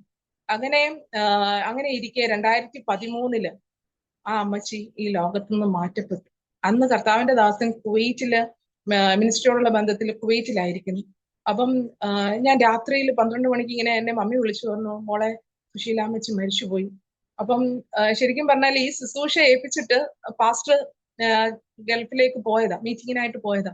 അപ്പോഴ് ഞാനിങ്ങനെ പാസ്റ്റർക്ക് മെസ്സേജ് അയച്ചു, ഷീസ് പാസ്റ്റ് അവേ എന്ന് പറഞ്ഞ് ഞാൻ മെസ്സേജ് അയച്ചു. അപ്പം ഞാൻ മെസ്സേജ് അയച്ചപ്പോഴത്തേന് ഇത് ഭയങ്കര ഷോക്കായി.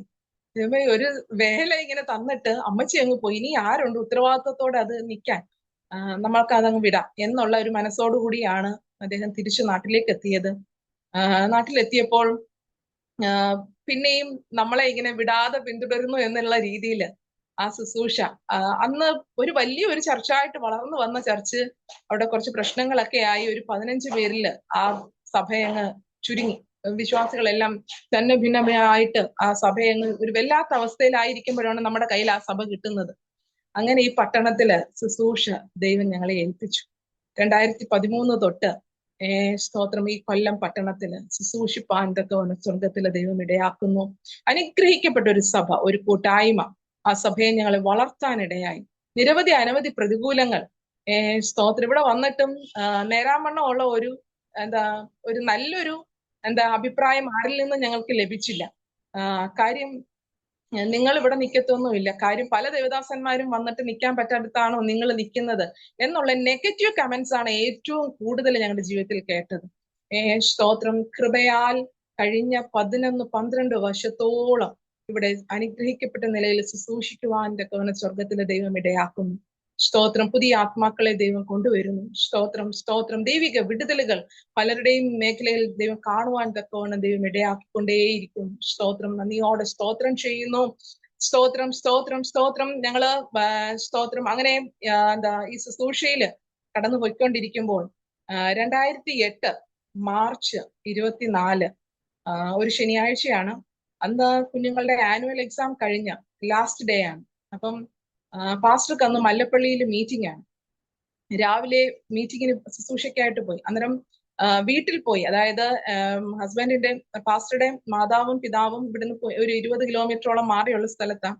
അന്നേരം മാതാവിന് ഇഞ്ചക്ഷൻ എടുത്തിട്ട് വേണം, ഇൻസുലിൻ എടുത്തിട്ട് വേണം മീറ്റിങ്ങിന് പോകാൻ. അന്നേരം അതിരാവിലെ അദ്ദേഹം ഭവനത്തിൽ നിന്ന് പോയതുകൊണ്ട് ഞാൻ ഈ കുഞ്ഞുങ്ങളെ സ്കൂളിൽ കൊണ്ടുവിടാനും, അന്ന് കുഞ്ഞു പിള്ളേരാണ്, LKG-ലും 3-ലും പഠിക്കുന്ന ഒരു പ്രായത്തിൽ, കുഞ്ഞുങ്ങളെ ലാസ്റ്റ് ഡേ ആയതുകൊണ്ട് കൊണ്ടാക്കി വിളിച്ചോണ്ട് വരണം. അപ്പം ഞാൻ അങ്ങനെ കുഞ്ഞുങ്ങളെ ഉച്ചയ്ക്ക് പോയി കളക്ട് ചെയ്തുകൊണ്ട് വന്നു. ഭക്ഷണമൊക്കെ കഴിച്ചു. സാധാരണ ഉച്ചയ്ക്കൊന്ന് കിടന്നാലൊന്ന് ഉറങ്ങുന്ന ഒരു സ്വഭാവമുണ്ട്. പക്ഷെ അന്ന് എനിക്ക് ഉറങ്ങാൻ പറ്റുന്നില്ല. അന്ന് രാവിലെ ഈ കുഞ്ഞുങ്ങളെ സ്കൂളിൽ വിട്ടു കഴിഞ്ഞിട്ട് ഞാൻ അടുക്കളയിൽ നിന്ന് പാചകം ചെയ്യുമ്പോൾ ഞാനിങ്ങനെ ഒരു ദർശനം പോലെ ദൈവാത്മാവ് എന്നെ കാണിക്കുക. ദൈവദാസന് എന്തോ സംഭവിച്ചിട്ട് എന്നെ എന്റെ ചർച്ചിലെ 2 സഹോദരിമാർ വന്ന് ആശ്വസിപ്പിക്കുന്നു. ഞാൻ അന്നേരം അവരെ ഞാൻ ആശ്വസിപ്പിക്കുന്നു. അവർ വന്ന് വളരെ വിഷമത്തോടെ കരയുന്നു. ഇങ്ങനെ ഒരു പ്രതിസന്ധി മുന്നില്. അപ്പം ഞാൻ ദൈവത്തോട് പറഞ്ഞു, എന്ത് പ്രതിസന്ധി വന്നാലും നേരിടുവാൻ എന്നെ കൊണ്ട് പറ്റും എന്നുള്ള ആ ഒരു വിശ്വാസത്തോടെ ഞാൻ പറഞ്ഞു, ദൈവം വെച്ചിരിക്കുന്നതാണെങ്കിൽ ആ പ്രതിസന്ധിയിലൂടെ ഞാൻ കടക്കണം എന്നുള്ളത് ദൈവത്തിന്റെ പദ്ധതിയാണെങ്കിൽ ദൈവം എന്നെ അയക്കണം. സ്തോത്രം. അന്ന് ഉച്ച കഴിഞ്ഞപ്പോൾ ഞാനിങ്ങനെ എബി പി മാത്യു സാറിന്റെ ഗോവേണി എന്ന് പറയുന്ന ഒരു പുസ്തകം ഇങ്ങനെ വായിച്ചുകൊണ്ട് കിടക്കുകയാണ്. അപ്പം ഞാനിങ്ങനെ ബുക്ക് വായിച്ചു ഇങ്ങനെ കിടന്നപ്പോൾ എനിക്കൊരു ഫോൺ കോള്, എന്റെ പപ്പ വിളിക്കുന്നു, പാസ്റ്ററുടെ പപ്പ വിളിക്കുന്നു. മോളെ ഇതേ കണക്ക് അവൻ പോയ വണ്ടി ആക്സിഡന്റ് ആയി. സ്തോത്രം. ഞാൻ ചോദിച്ചു, പപ്പ എന്തോ പറ്റിയതാ, കുഴപ്പമുണ്ടോ? എനിക്ക് പിന്നെ പപ്പയ്ക്ക് സൗണ്ട് വരുന്നില്ല, പപ്പയ്ക്ക് കരച്ചിൽ മാത്രമേ ഉള്ളൂ. സ്തോത്രം. ആ ദിവസം ഞാൻ അന്നേരം പിന്നെ പാസ്റ്റർ ഫോണിലോട്ട് വിളിക്കുന്നു, ഫോൺ ആരും എടുക്കുന്നില്ല. അന്നേരം പാസ്റ്റർ വന്നിരുന്ന മല്ലപ്പള്ളിയിൽ നിന്ന് ശുശ്രൂഷ കഴിഞ്ഞ് മടങ്ങി വരുമ്പോൾ ആ കാറും ഒരു ടിപ്പറുമായിട്ട് കൂട്ടിയിടിപ്പാനിടയായി. സ്തോത്രം. മുളപ്പുഴയിൽ വെച്ചാണ് ഈ ആക്സിഡന്റ് നടക്കുന്നത്. ഞാൻ ഈ വാർത്ത കേട്ടപ്പോഴൊന്നും എനിക്ക് വലിയ ഒരു ദൈവം വിടിവിക്കും അല്ലെങ്കിൽ അങ്ങനെയുള്ള വലിയ പ്രശ്നങ്ങളൊന്നും കാണത്തില്ല എന്നുള്ള ഒരു താല്പര്യത്തോടു കൂടിയാണ് ഞാൻ ഭവനത്തിൽ നിന്ന് ഇറങ്ങുന്നത്. ഞാൻ അവിടെ ചെന്നു, പപ്പയും കൂട്ടി മുളപ്പുഴ പോകാം എന്നുള്ള ഒരു തയ്യാറായപ്പോഴത്തേനും അവിടുന്ന് പിന്നെ ഒരു കോള് വരുന്നു, ആ ഹോസ്പിറ്റലിൽ എടുക്കാൻ പറ്റത്തില്ല, ഹോസ്പിറ്റലിൽ നിന്ന് മാറ്റണം. അന്നേരം ചെറിയൊരു ഓർമ്മ ദേവദാസനുണ്ട്, ആക്സിഡന്റ് പറ്റി ചെറിയൊരു ഓർമ്മയിൽ ചോദിച്ചു, നിങ്ങളെ തിരുവല്ല ബിലീവേഴ്സിലോട്ട് മാറ്റട്ടെ, അവിടെ അടുത്തുള്ളത് അതാണ്. അന്നേരം പറഞ്ഞു, വേണ്ട, എന്നെ കൊല്ലത്ത് മെഡിസിറ്റിയിലോട്ട് വിട്ടാൽ മതി എന്ന് പറഞ്ഞു. അവിടെ ആകുമ്പോൾ എനിക്ക് ആളുകളുണ്ട്, അവിടെ നിന്ന് ഇങ്ങോട്ട് വരുന്നേക്കാളും എന്നെ അങ്ങ് ആംബുലൻസിൽ കയറ്റി വിട്ടാൽ മതി എന്ന് പറഞ്ഞു. സ്തോത്രം. അവിടുന്ന് യാത്ര തിരിച്ച് ആംബുലൻസിൽ മെഡിസിറ്റിൽ വരാനിടയായി. ശരിക്കും പറഞ്ഞാൽ ആ കാറ് കണ്ടു കഴിഞ്ഞാൽ ആ മനുഷ്യൻ ജീവനോടെ ഉണ്ടോ ഇല്ലയോ എന്ന് പറയാൻ പറ്റാത്ത രീതിയിൽ കാർ ഫുള്ള് തകർന്നു പോയി. സ്തോത്രം. അന്നേരം ഒക്കെയും എന്റെ മനസ്സിലൊന്നും ഒരു വലിയ ഒരു ഭാരമോ അല്ലെങ്കിൽ ഒരു വിഷമോ ഒന്നും തോന്നുന്നില്ല. ദൈവത്തിന് ഒരു പാട്ട് എന്റെ ഈരടി ഇങ്ങനെ, ദോഷമായിട്ടൊന്നും എന്നോട് എന്റെ താതൻ ചെയ്യുകയില്ല, ഈ പാട്ട് എന്റെ മനസ്സിൽ ഇങ്ങനെ വന്നുകൊണ്ടേയിരുന്നു. സ്തോത്രം. അങ്ങനെ മെഡിസിറ്റിയിൽ വന്നപ്പോഴത്തേന് കാഴ്ച വളരെ ഭയാനകമായിരുന്നു. ആക്സിഡന്റ് പറ്റിയിൽ മൊത്തം ഇൻജുറിയും തലയ്ക്കായിരുന്നു സംഭവിച്ചത്. ഈ കണ്ണ് കാണാൻ വയ്യാത്ത പോലെ മുഖം മൊത്തവും തുണി കൊണ്ട് മൂടിക്കെട്ടിയ ഒരു ശരീരവുമായിട്ടാണ് ആ ആംബുലൻസ് എത്തിയത്. അപ്പോഴത്തേനും മെഡിസിറ്റിയിൽ നിറയെ ഈ ആക്സിഡന്റ് ആയിരുന്നു. ഇത്രയും ഒരു സമയം ആയതുകൊണ്ട് നിറയെ ആളുകൾ ആ ഹോസ്പിറ്റലിൽ, ദേവദാസന്മാരും അല്ലാത്ത വിശ്വാസികളുമായിട്ടുള്ള എല്ലാവരും, ചർച്ചും എല്ലാവരും ഒക്കെ വന്ന് നിൽക്കുന്നുണ്ട്. അങ്ങനെ അവിടെ പിന്നെ ട്രീറ്റ്മെന്റ് തുടരാൻ പറ്റാത്തൊരു സാഹചര്യം. കാര്യം എമർജൻസി ആയിട്ട് CT യും MRI ഒക്കെ എടുത്തപ്പോഴത്തേന് തലയ്ക്കാണ് ഇൻജുറി മൊത്തം. സ്തോത്രം. 24 മണിക്കൂർ മാത്രമേ മുന്നിലുള്ളൂ. സ്തോത്രം. അവിടെ എനിക്ക് എന്ത് ചെയ്യണമെന്ന് എനിക്ക് അറിയത്തില്ല. ഞാൻ ഇങ്ങനെ ഒരു സിറ്റുവേഷൻ ചെയ്യുന്നത്, അതായത് ഹോസ്പിറ്റൽ പപ്പയ്ക്ക് മമ്മിക്കും ഒക്കെ അസുഖം ഉണ്ടെങ്കിലും അത് വേറെ ആരെങ്കിലും ഒക്കെ പോയി നിന്നിട്ടുള്ള ഒരു അനുഭവമേ ഉള്ളൂ. ഞാൻ അങ്ങനെ ഹോസ്പിറ്റലിൽ പോയി നിന്നൊരു അനുഭവം എന്റെ ജീവിതത്തിൽ ഇല്ല. അപ്പം സ്തോത്രം, അവിടുന്ന് മാറ്റണം, അവിടുന്ന് കൊണ്ടുപോകണം. ഒന്നീ നിങ്ങൾ മെഡിക്കൽ കോളേജിലേക്ക് കൊണ്ടുപോകണം, അല്ലെങ്കിൽ കിംസിലേക്ക് കൊണ്ടുപോകണം എന്നൊക്കെ അവിടുന്ന് അധികൃതർ അറിയിച്ചു. അവിടുന്ന് പിന്നെ മെഡിക്കൽ കോളേജിലോട്ട് കൊണ്ടുപോകാനായിട്ട് പപ്പയുടെ അനിയൻ ഉപ്പാപ്പനും അവർക്കൊന്നും താല്പര്യമില്ലാത്തത് കൊണ്ട് കിംസിലേക്ക് കൊണ്ടുപോയി, തിരുവനന്തപുരം കിംസിലേക്ക് കൊണ്ടുപോയി.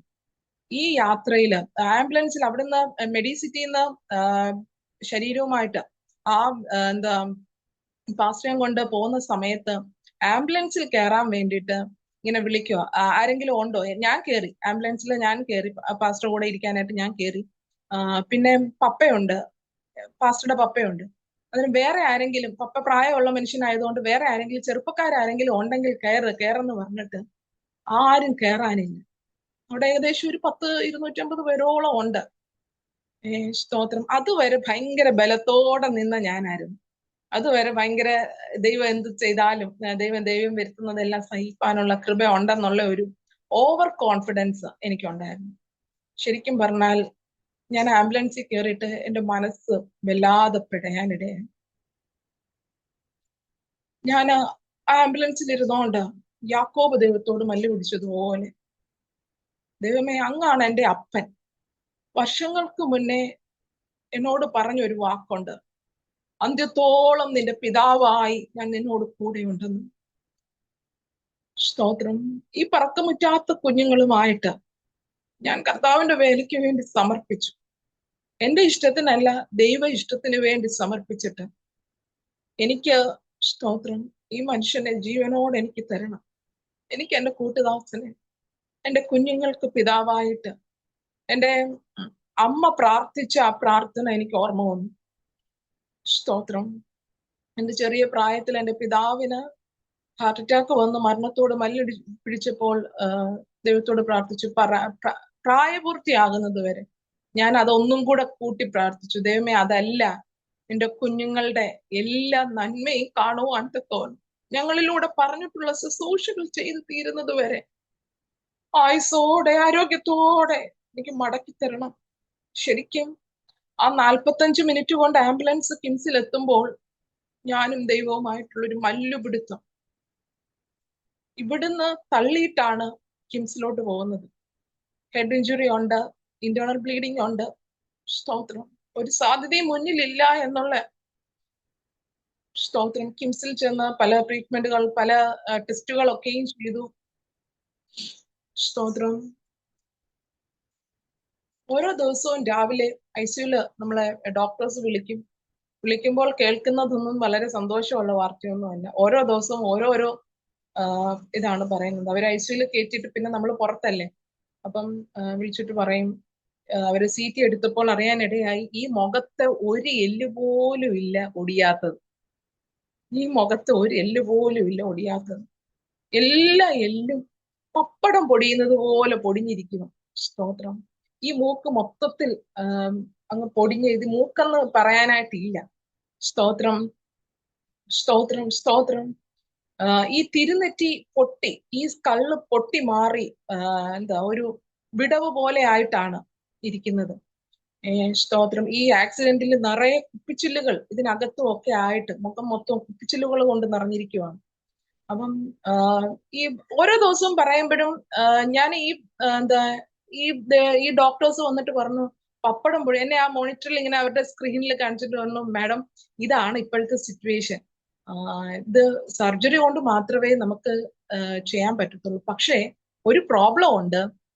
ഈ തിരുനെറ്റി എന്ന് പറയുന്നത് നമ്മുടെ കോഡ്സ് എല്ലാം വന്ന് നിൽക്കുന്ന ഒരു ഭാഗമാണ്. അവിടെ അങ്ങനെയൊന്നും പെട്ടെന്ന് കയറി സർജറി ചെയ്യാൻ പറ്റത്തില്ല. അതിന് സ്കില്ലുള്ള ഡോക്ടേഴ്സിനെ ഞങ്ങള് കിംസിലാണ്, ട്രിവാൻഡ്രം കിംസ് എന്ന് പറഞ്ഞു കഴിഞ്ഞാൽ കേരളത്തിലെ തന്നെ ഏറ്റവും പ്രധാനപ്പെട്ട ഒരു ഹോസ്പിറ്റലാണ്. അന്നേരം അവിടെ ഇല്ലാത്ത ഏതോ ഡോക്ടേഴ്സിനെ പുറത്തുനിന്ന് വരുത്തിയാൽ മാത്രമേ ഈ സർജറി ചെയ്യാൻ പറ്റത്തുള്ളൂ. അപ്പം ഞാൻ അന്നേരം അവിടുന്ന് ഇത് കേട്ടിട്ട് തിരിച്ച് ലിഫ്റ്റിലേക്ക് കയറി ഞാൻ ദൈവത്തോട് പറഞ്ഞു, ദൈവമേ, മനുഷ്യനെ പൊടി കൊണ്ടാണ് അങ്ങ് നിർമ്മിച്ചത്. പൊടിയിൽ നിന്നാണ് മനുഷ്യനെ സൃഷ്ടിച്ചിരിക്കുന്നത്. അങ്ങനെയെങ്കിൽ ഈ പൊടിഞ്ഞ അസ്ഥികളെ നേരെയാക്കാൻ എന്റെ സർവശക്തനായ ദൈവത്തിന് കഴിയും. സ്തോത്രം. അങ്ങനെയെങ്കിൽ ആ മനുഷ്യന്റെ ആ അസ്ഥികളെ ഒരുമിപ്പിക്കുവാൻ തക്കവണ്ണം ദൈവത്തിന് കഴിയും. സ്തോത്രം. ഞാൻ അത് വിശ്വസിച്ചു. ഞാൻ അങ്ങനെ ദൈവത്തോട് നന്ദി പറഞ്ഞു. ദൈവമേ, അങ്ങ് ഒരു വാക്കിടപെട്ടല്ലോ, ദൈവം അത് ചെയ്തതിനായി സ്തോത്രം. ഞാൻ അങ്ങനെ വന്നു. പിന്നെ അടുത്ത ദിവസത്തെ വാർത്ത കേൾക്കുന്നത് അതിലും ഭയാനകം. കണ്ണ് ഓഫ്താൽമോളജി വന്ന് കണ്ണ് ടെസ്റ്റ് ചെയ്തപ്പോഴത്തേന് കണ്ണിന് കാഴ്ചയില്ല.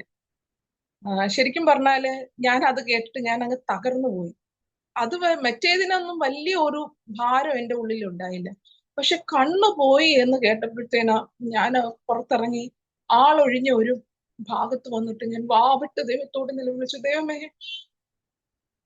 അങ്ങയുടെ ശുശ്രൂഷ ചെയ്യേണ്ടത് കാഴ്ചയില്ലാത്തൊരു മനുഷ്യനായിട്ടല്ല, കാഴ്ചയോടെ ശുശ്രൂഷിപ്പാൻ തക്കവണ്ണം ഞങ്ങളുടെ ദാസനെ ദൈവം ഒരുക്കണം. സ്തോത്രം. ഈ 2018 ആദ്യ സമയങ്ങളിൽ, അതായത് നമ്മുടെ ന്യൂ ഇയറിനോടുള്ള ബന്ധത്തിൽ വർഷാരംഭത്തിൽ ദൈവം കൊടുത്ത ഒരു വാക്യമായിരുന്നു, ദൈവം അനുകൂലമെങ്കിൽ പ്രതികൂലമാർ. തുടർമാനം ദേവദാസൻ ഈ വാക്യം ഇങ്ങനെ ഉരുവിട്ടുകൊണ്ടേയിരുന്നു. ഈ വാക്യത്തിൽ നിന്നായിരുന്നു മെസ്സേജുകൾ. ഈ ആക്സിഡന്റ് ഉണ്ടാകുന്ന ആ സമയം വരെയും തുടർമാനം ഈ വാക്യത്തിൽ നിന്നുള്ള വചനങ്ങൾ ശുശ്രൂഷിപ്പാൻ തക്കവണ്ണം ഇടയായി. പക്ഷെ അന്നൊന്നും ഈ വചനത്തിന്റെ ആഴം എത്രത്തോളം നമ്മൾക്ക് അറിയാവുന്ന തരത്തിൽ, പക്ഷെ പ്രതിസന്ധിയിലാണ് സ്തോത്രം നമ്മുടെ ഓരോ വചനവും ജീവനുള്ളതായി മാറുന്നത്. സ്തോത്രം. പല വചനങ്ങളും നമുക്ക് ബൈഹാർട്ടാണ്, പക്ഷേ നമ്മുടെ അനുഭവത്തോട് കൂടി വരുമ്പോഴാണ് ഈ വചനം ജീവനായിട്ട് നമ്മുടെ ജീവിതത്തിൽ വരുന്നത്. സ്തോത്രം. അങ്ങനെ സ്തോത്രം. വളരെയധികം ഞാൻ ഇങ്ങനെ കരഞ്ഞുകൊണ്ടിരിക്കുമ്പോൾ എൻ്റെ നിരന്തരം ഇങ്ങനെ ഈ ആക്സിഡന്റുള്ള ബന്ധത്തിൽ ഇങ്ങനെ കോളുകൾ ഇങ്ങനെ വന്നുകൊണ്ടേയിരിക്കും. മിക്ക കോളും ഞാൻ അറ്റൻഡ് ചെയ്യത്തില്ല. എനിക്ക് അവരോട് സംസാരിക്കാനായിട്ട് പറ്റാത്തത് കൊണ്ട് ഞാൻ അറ്റൻഡ് ചെയ്യാറില്ല. എൻ്റെ ഫോണിലും പാസ്റ്ററുടെ ഫോണിലും മാറി കോൾ ഇങ്ങനെ വന്നുകൊണ്ടിരുന്നു. അപ്പോഴും ഞങ്ങളുടെ ഒരു ആന്റി ഇങ്ങനെ വിളിച്ചിട്ട് പറഞ്ഞു, മോളെ, നീ എന്താ ഇങ്ങനെ വിഷമിക്കേണ്ട ഒരു വ്യക്തിയല്ല, നീ ഒരു ദൈവദാസിയല്ലേ. സ്തോത്രം. നിനക്ക് വേണ്ടിയിട്ട് ദൈവം അത്ഭുതം ചെയ്യും, നീ ദൈവത്തോട് പ്രാർത്ഥിക്കുക, നിനക്ക് വേണ്ടി ദൈവം അത്ഭുതം ചെയ്യും എന്ന് പറയാനിടയായി. സ്തോത്രം. അങ്ങനെ സ്തോത്രം. എനിക്കൊരു പ്രത്യേക ഒരു ആശ്വാസം ആ ആന്റി പറഞ്ഞപ്പോഴത്തേന് എനിക്കുണ്ടായി. ഞാൻ ദൈവത്തോട് പ്രാർത്ഥിച്ചു, ദൈവമേ, ഇതുവരെയും ദൈവം എന്നെ ബലപ്പെടുത്തി, ഇനിയും ബലപ്പെടുത്തണം, ഇനിയും കരയാതെ നിൽക്കാനുള്ള കൃപ തരണം. ഞാൻ അവിടെ ആയിരിക്കുമ്പോഴും അനേക ബൈസ്റ്റാൻഡേഴ്സിനോട് അവരെല്ലാം ചോദിക്കും, അതിന്റെ കൂടെ അവിടെ വന്ന, അതായത് ഇതേപോലെ ആക്സിഡന്റ് പറ്റി വന്ന വേറൊരു സഹോദരി ഭയങ്കര വാവിട്ട് കരച്ചിലും ബഹളവും ഒക്കെ. അപ്പൊ ഇത് കണ്ടിട്ട് അവിടുത്തെ ഒരു അമ്മച്ചി ചോദിച്ചു, മോള് ഭയങ്കര ഇതൊന്നും ആയിട്ടും, ഇത്രയും പ്രതിസന്ധിയിലായിട്ടും നിന്റെ മുഖത്ത് ആ ഒരു വിഷമം കാണുന്നില്ലല്ലോ. അപ്പൊ അവരോട് എനിക്ക് സുവിശേഷം പറയാൻ ദൈവം ഒരു മുഖാന്തരം ഒരുക്കി. എന്റെ യേശു എന്നോട് കൂടെയുണ്ട്. സ്തോത്രം. എന്നെ കഴിഞ്ഞ നാളുകൾ വിടിവിച്ച ദൈവം എന്നെ ഈ പ്രതിസന്ധിയിലും ഈ വിഷയത്തിൽ നിന്നും വിടിവിക്കും എന്നുള്ളൊരു വിശ്വാസം എന്നെക്കൊണ്ട് എന്നൊക്കെ ഞാൻ അവരോട് സുവിശേഷം പറയാനൊക്കെയും ദൈവം എനിക്ക് അവസരങ്ങളെ തന്നു.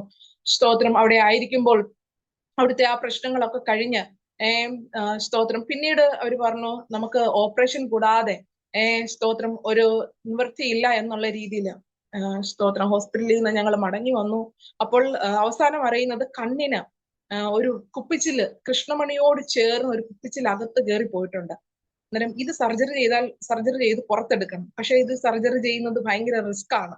കാര്യം കൃഷ്ണമണിയോട് ചേർന്നിരിക്കുന്ന ഭാഗത്തായതുകൊണ്ട് കണ്ണ് മൊത്തത്തിൽ കാഴ്ച നഷ്ടപ്പെടാനുള്ള സാധ്യത ഉള്ളതുകൊണ്ട് സ്തോത്രം അത് ചെയ്യാൻ പറ്റുമോ എന്നൊക്കെയുള്ള ആശങ്കകളുണ്ട്.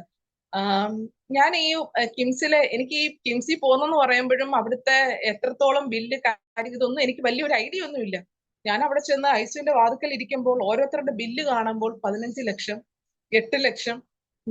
ഞാനിങ്ങനെ ഞെട്ടും, ദൈവമേ, ഇത്രയും പൈസയൊക്കെ ബില്ല് ആയിക്കഴിഞ്ഞാൽ ഞാൻ എന്തോ ചെയ്യും? ഞാൻ ആരോട് ചോദിക്കും? എനിക്ക് ആരുമില്ല ചോദിക്കാനായിട്ട്. ഞാൻ ദൈവത്തോട് പറഞ്ഞു, ദൈവം എനിക്ക് വേണ്ടി ഒരു വഴി തുറന്നാലേ പറ്റൂ. ഞാൻ വീട്ടിൽ മമ്മിയെ വിളിച്ചു പറഞ്ഞപ്പോ മമ്മി പറഞ്ഞു, നീ വിഷമിക്കണ്ട, സ്തോത്രം, നമ്മുടെ വീട് വിറ്റാണേലും നമുക്ക് ട്രീറ്റ് ചെയ്യാം, നീ അതിനൊന്നും ഭാരപ്പെടണ്ട, നീ അതൊന്നും ഓർത്ത് ഇപ്പം ഭാരപ്പെടണ്ട. വീട് വിൽക്കാന്ന് പറഞ്ഞാൽ എളുപ്പമുള്ളൊരു കാര്യമല്ലല്ലോ. ഇത്രയും പൈസ നമുക്ക് ഹോസ്പിറ്റലിൽ അടയ്ക്കാൻ നമുക്ക് കൊണ്ടുവരാൻ പറ്റത്തില്ലല്ലോ. അങ്ങനെ ഈ സർജറി വേണോന്ന് പറഞ്ഞു ധാരാളം ദൈവജനത്തെ അവിടെ ഒരുക്കി. സ്തോത്രം, സർജറി വേണമെന്ന് പറഞ്ഞെങ്കിലും ഒരു സർജറി പോലും ചെയ്യാതെ, സ്തോത്രം, ധാരാളം സർജറികൾ വേണം എന്നൊക്കെ പറഞ്ഞെങ്കിലും ഒരു സർജറി പോലും ചെയ്യാതെ എന്റെ കൂട്ടുദാസനെ ദൈവം പുറത്തു കൊണ്ടുവരാനിടയായി. സ്തോത്രം, സ്തോത്രം, സ്തോത്രം, സ്തോത്രം. നന്ദിയോടെ ദൈവത്തിന് സ്തോത്രം ചെയ്യുന്നു, സ്തോത്രം ചെയ്യുന്നു, സ്തോത്രം. തുടർന്നും സ്തോത്രം, വീട്ടിൽ വന്നിട്ടും ഡോക്ടർ പറഞ്ഞു, 3 വർഷം ഈ മുഖത്ത് കൈകൊണ്ട് ഇങ്ങനെ ടച്ച് ചെയ്യുക പോലും ചെയ്യരുത്, ഫുൾ റെസ്റ്റ് വേണം. 1 വർഷം സംസാരിക്കുന്നത് വളരെ മിതമായിട്ട് മാത്രമേ പ്രസംഗിക്കരുത്, ഇങ്ങനെ പാസ്റ്റ് ആണെന്നൊക്കെ പറഞ്ഞപ്പോഴത്തേന് മാക്സിലോഫേഷ്യലിന്റെ കേരളത്തിൽ തന്നെ ഏറ്റവും പ്രധാനപ്പെട്ട ഒരു ഡോക്ടറാണ് വന്നിട്ട് ട്രീറ്റ് ചെയ്യാനിടയായത്. ഞാൻ പറഞ്ഞു, ഇത് നമുക്ക് പിന്നീട് പ്ലാസ്റ്റിക് സർജറി ഒക്കെ ചെയ്ത് നമുക്ക് നേരെ ആക്കാം. മുഖത്തിന്റെ ഷേപ്പ് എല്ലാം മാറി ആളാണെന്ന് പറയാത്ത രീതിയിൽ വികൃതമായിട്ടുള്ള ഒരു രൂപത്തിലേക്ക് മാറാനിടയായി. മൂക്കില്ലാത്ത മനുഷ്യന്റെ അവസ്ഥ എന്താണ്?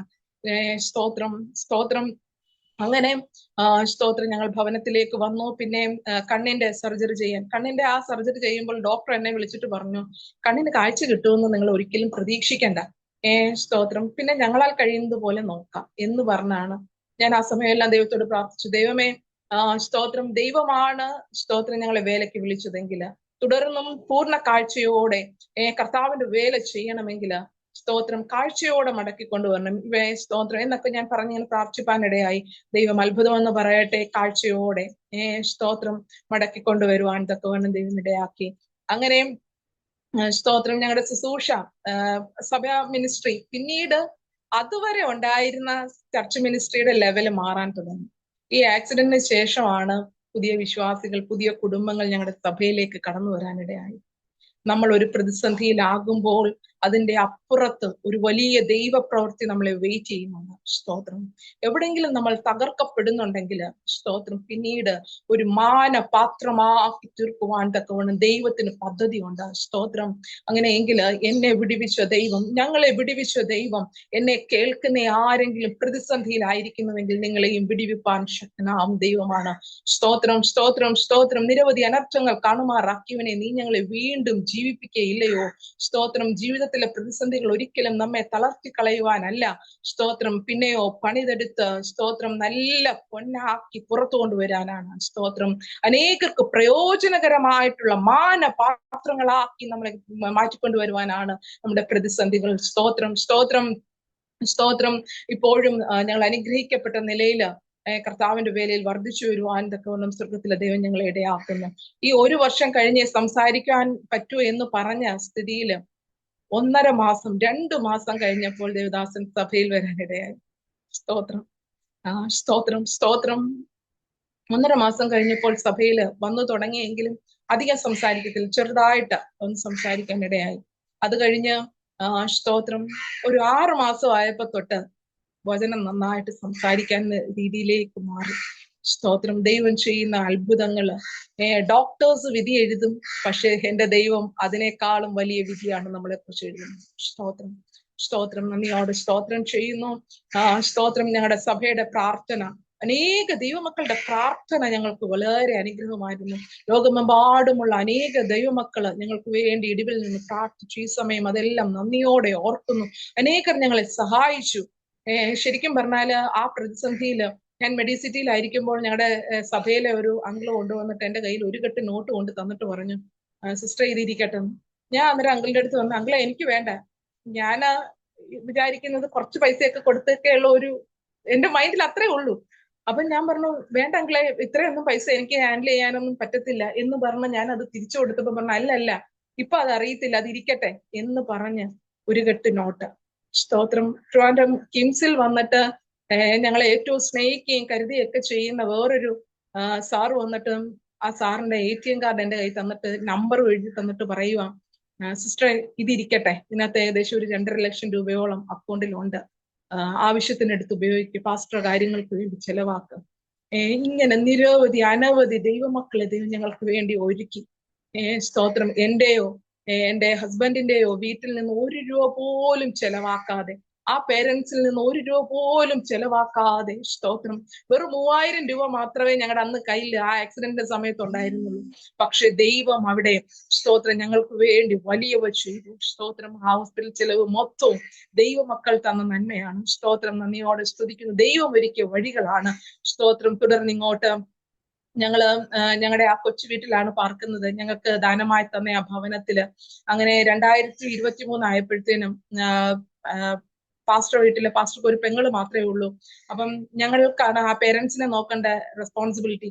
അപ്പം ഈ പേരൻസിനെ നോക്കാനായിട്ട് ഞങ്ങൾക്ക് ഭയങ്കര ആഗ്രഹമുണ്ട്. പക്ഷെ എല്ലാ ദിവസവും പാസ്റ്റർ അവിടെ പോകും, ഇഞ്ചക്ഷൻ എടുക്കും, മീറ്റിങ്ങിന് പോകും. അന്നേരം ഭയങ്കരമായിട്ടുള്ള ബുദ്ധിമുട്ട്. അന്നേരം എങ്ങനെയെങ്കിലും ഞങ്ങൾക്ക് ഇവിടെ ഇങ്ങനെ കൊണ്ടുവരണം. അവിടുത്തെ മാതാവിന് തീരെ വയ്യാത്തൊരു സിറ്റുവേഷൻ. അപ്പം ഞങ്ങളുടെ ഈ വീട്ടിലാണെങ്കിൽ അറ്റാച്ച്ഡ് ബാത്റൂം ഇല്ലാത്തത് കൊണ്ട്, ബെഡ്റൂം ഇല്ലാത്തത് കൊണ്ട് ഇവിടെ കൊണ്ടുവന്ന് സ്റ്റേ ചെയ്യാനുള്ള ഒരു സാഹചര്യം ഇല്ല.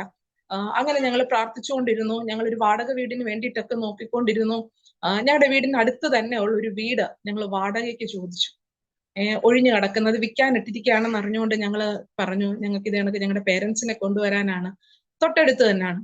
അപ്പം ചോദിച്ചപ്പോഴത്തേനും ഇതിന്റെ ഇടയ്ക്ക് നിൽക്കുന്ന ആള്, ആ ഓണർ ഇവിടെ ഇല്ല, നാട്ടിലില്ലാത്തവര്, ബോംബെ സെറ്റിൽഡാണ്. അവരോട് പറഞ്ഞു അവര് കൊട്ടാനും പാടാനും ഒക്കെ നടക്കുന്നവരാ, അതുകൊണ്ട് അവർക്ക് വീട് കൊടുക്കരുതെന്ന് പറഞ്ഞു. സ്തോത്രം. ഞങ്ങൾ ആ മുമ്പ് താമസിച്ചുകൊണ്ടിരുന്ന വീട്ടില് ഞങ്ങളുടെ വീട്ടില് കാർ ഇടാൻ ഒരു ബുദ്ധിമുട്ടുണ്ടായിരുന്നു.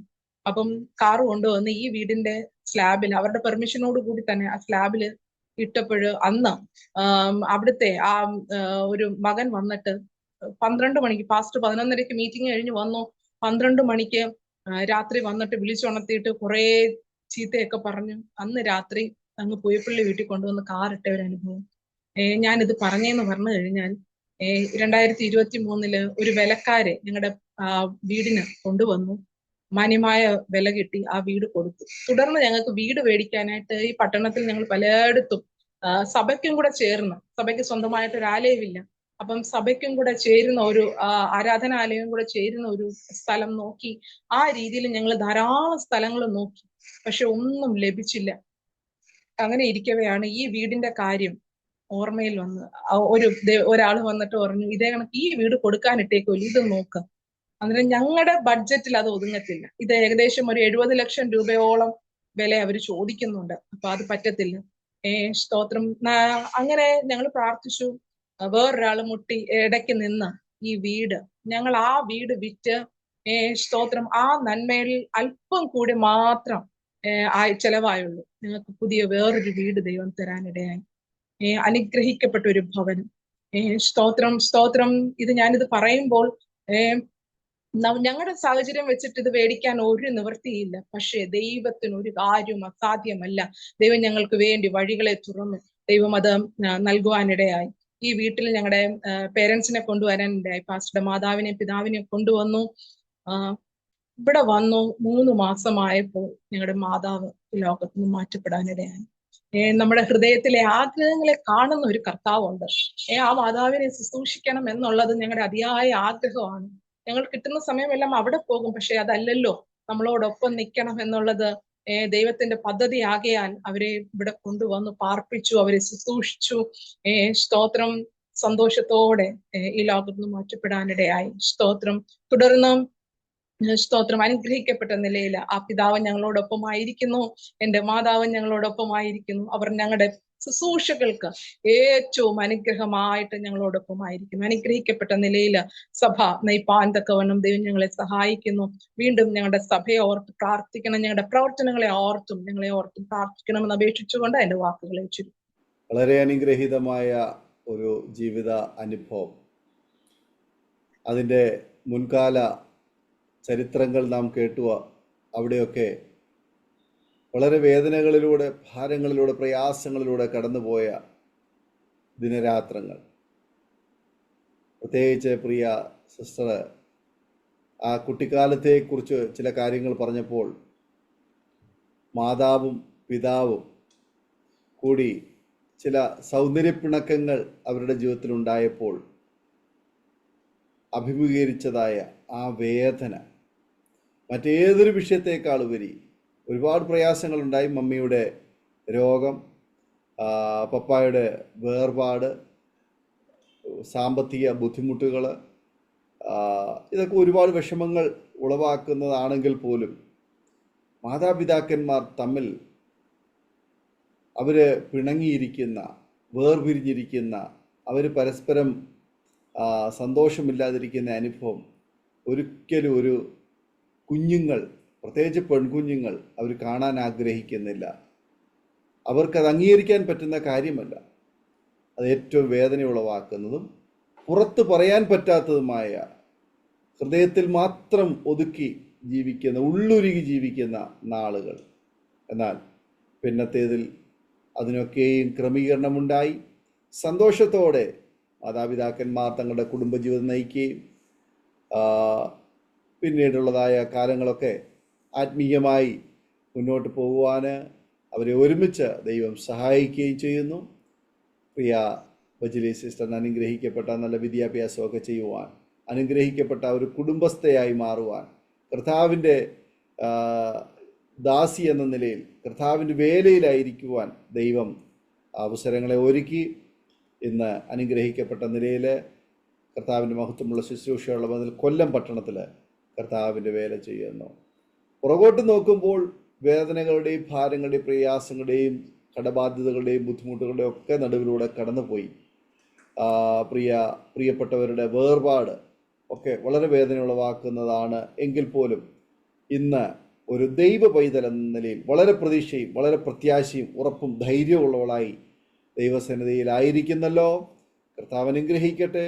പിന്നെയും അതേ ഉറപ്പും ധൈര്യവും കൈവിടാതെ സധൈര്യം മുന്നോട്ട് ശക്തമായി കർത്താവിൻ്റെ ശുശ്രൂഷയ്ക്ക് നേതൃത്വം കൊടുത്തുകൊണ്ട് യാത്ര ചെയ്യുവാൻ, കർത്താവിൻ്റെ പേരിൽ വർദ്ധിച്ചു വരുവാൻ പ്രിയ സിസ്റ്ററെ ദൈവം സഹായിക്കട്ടെ. കർത്താവിൻ്റെ ദാസനെ ദൈവം അത്ഭുതകരമായി വിടുവിച്ചല്ലോ.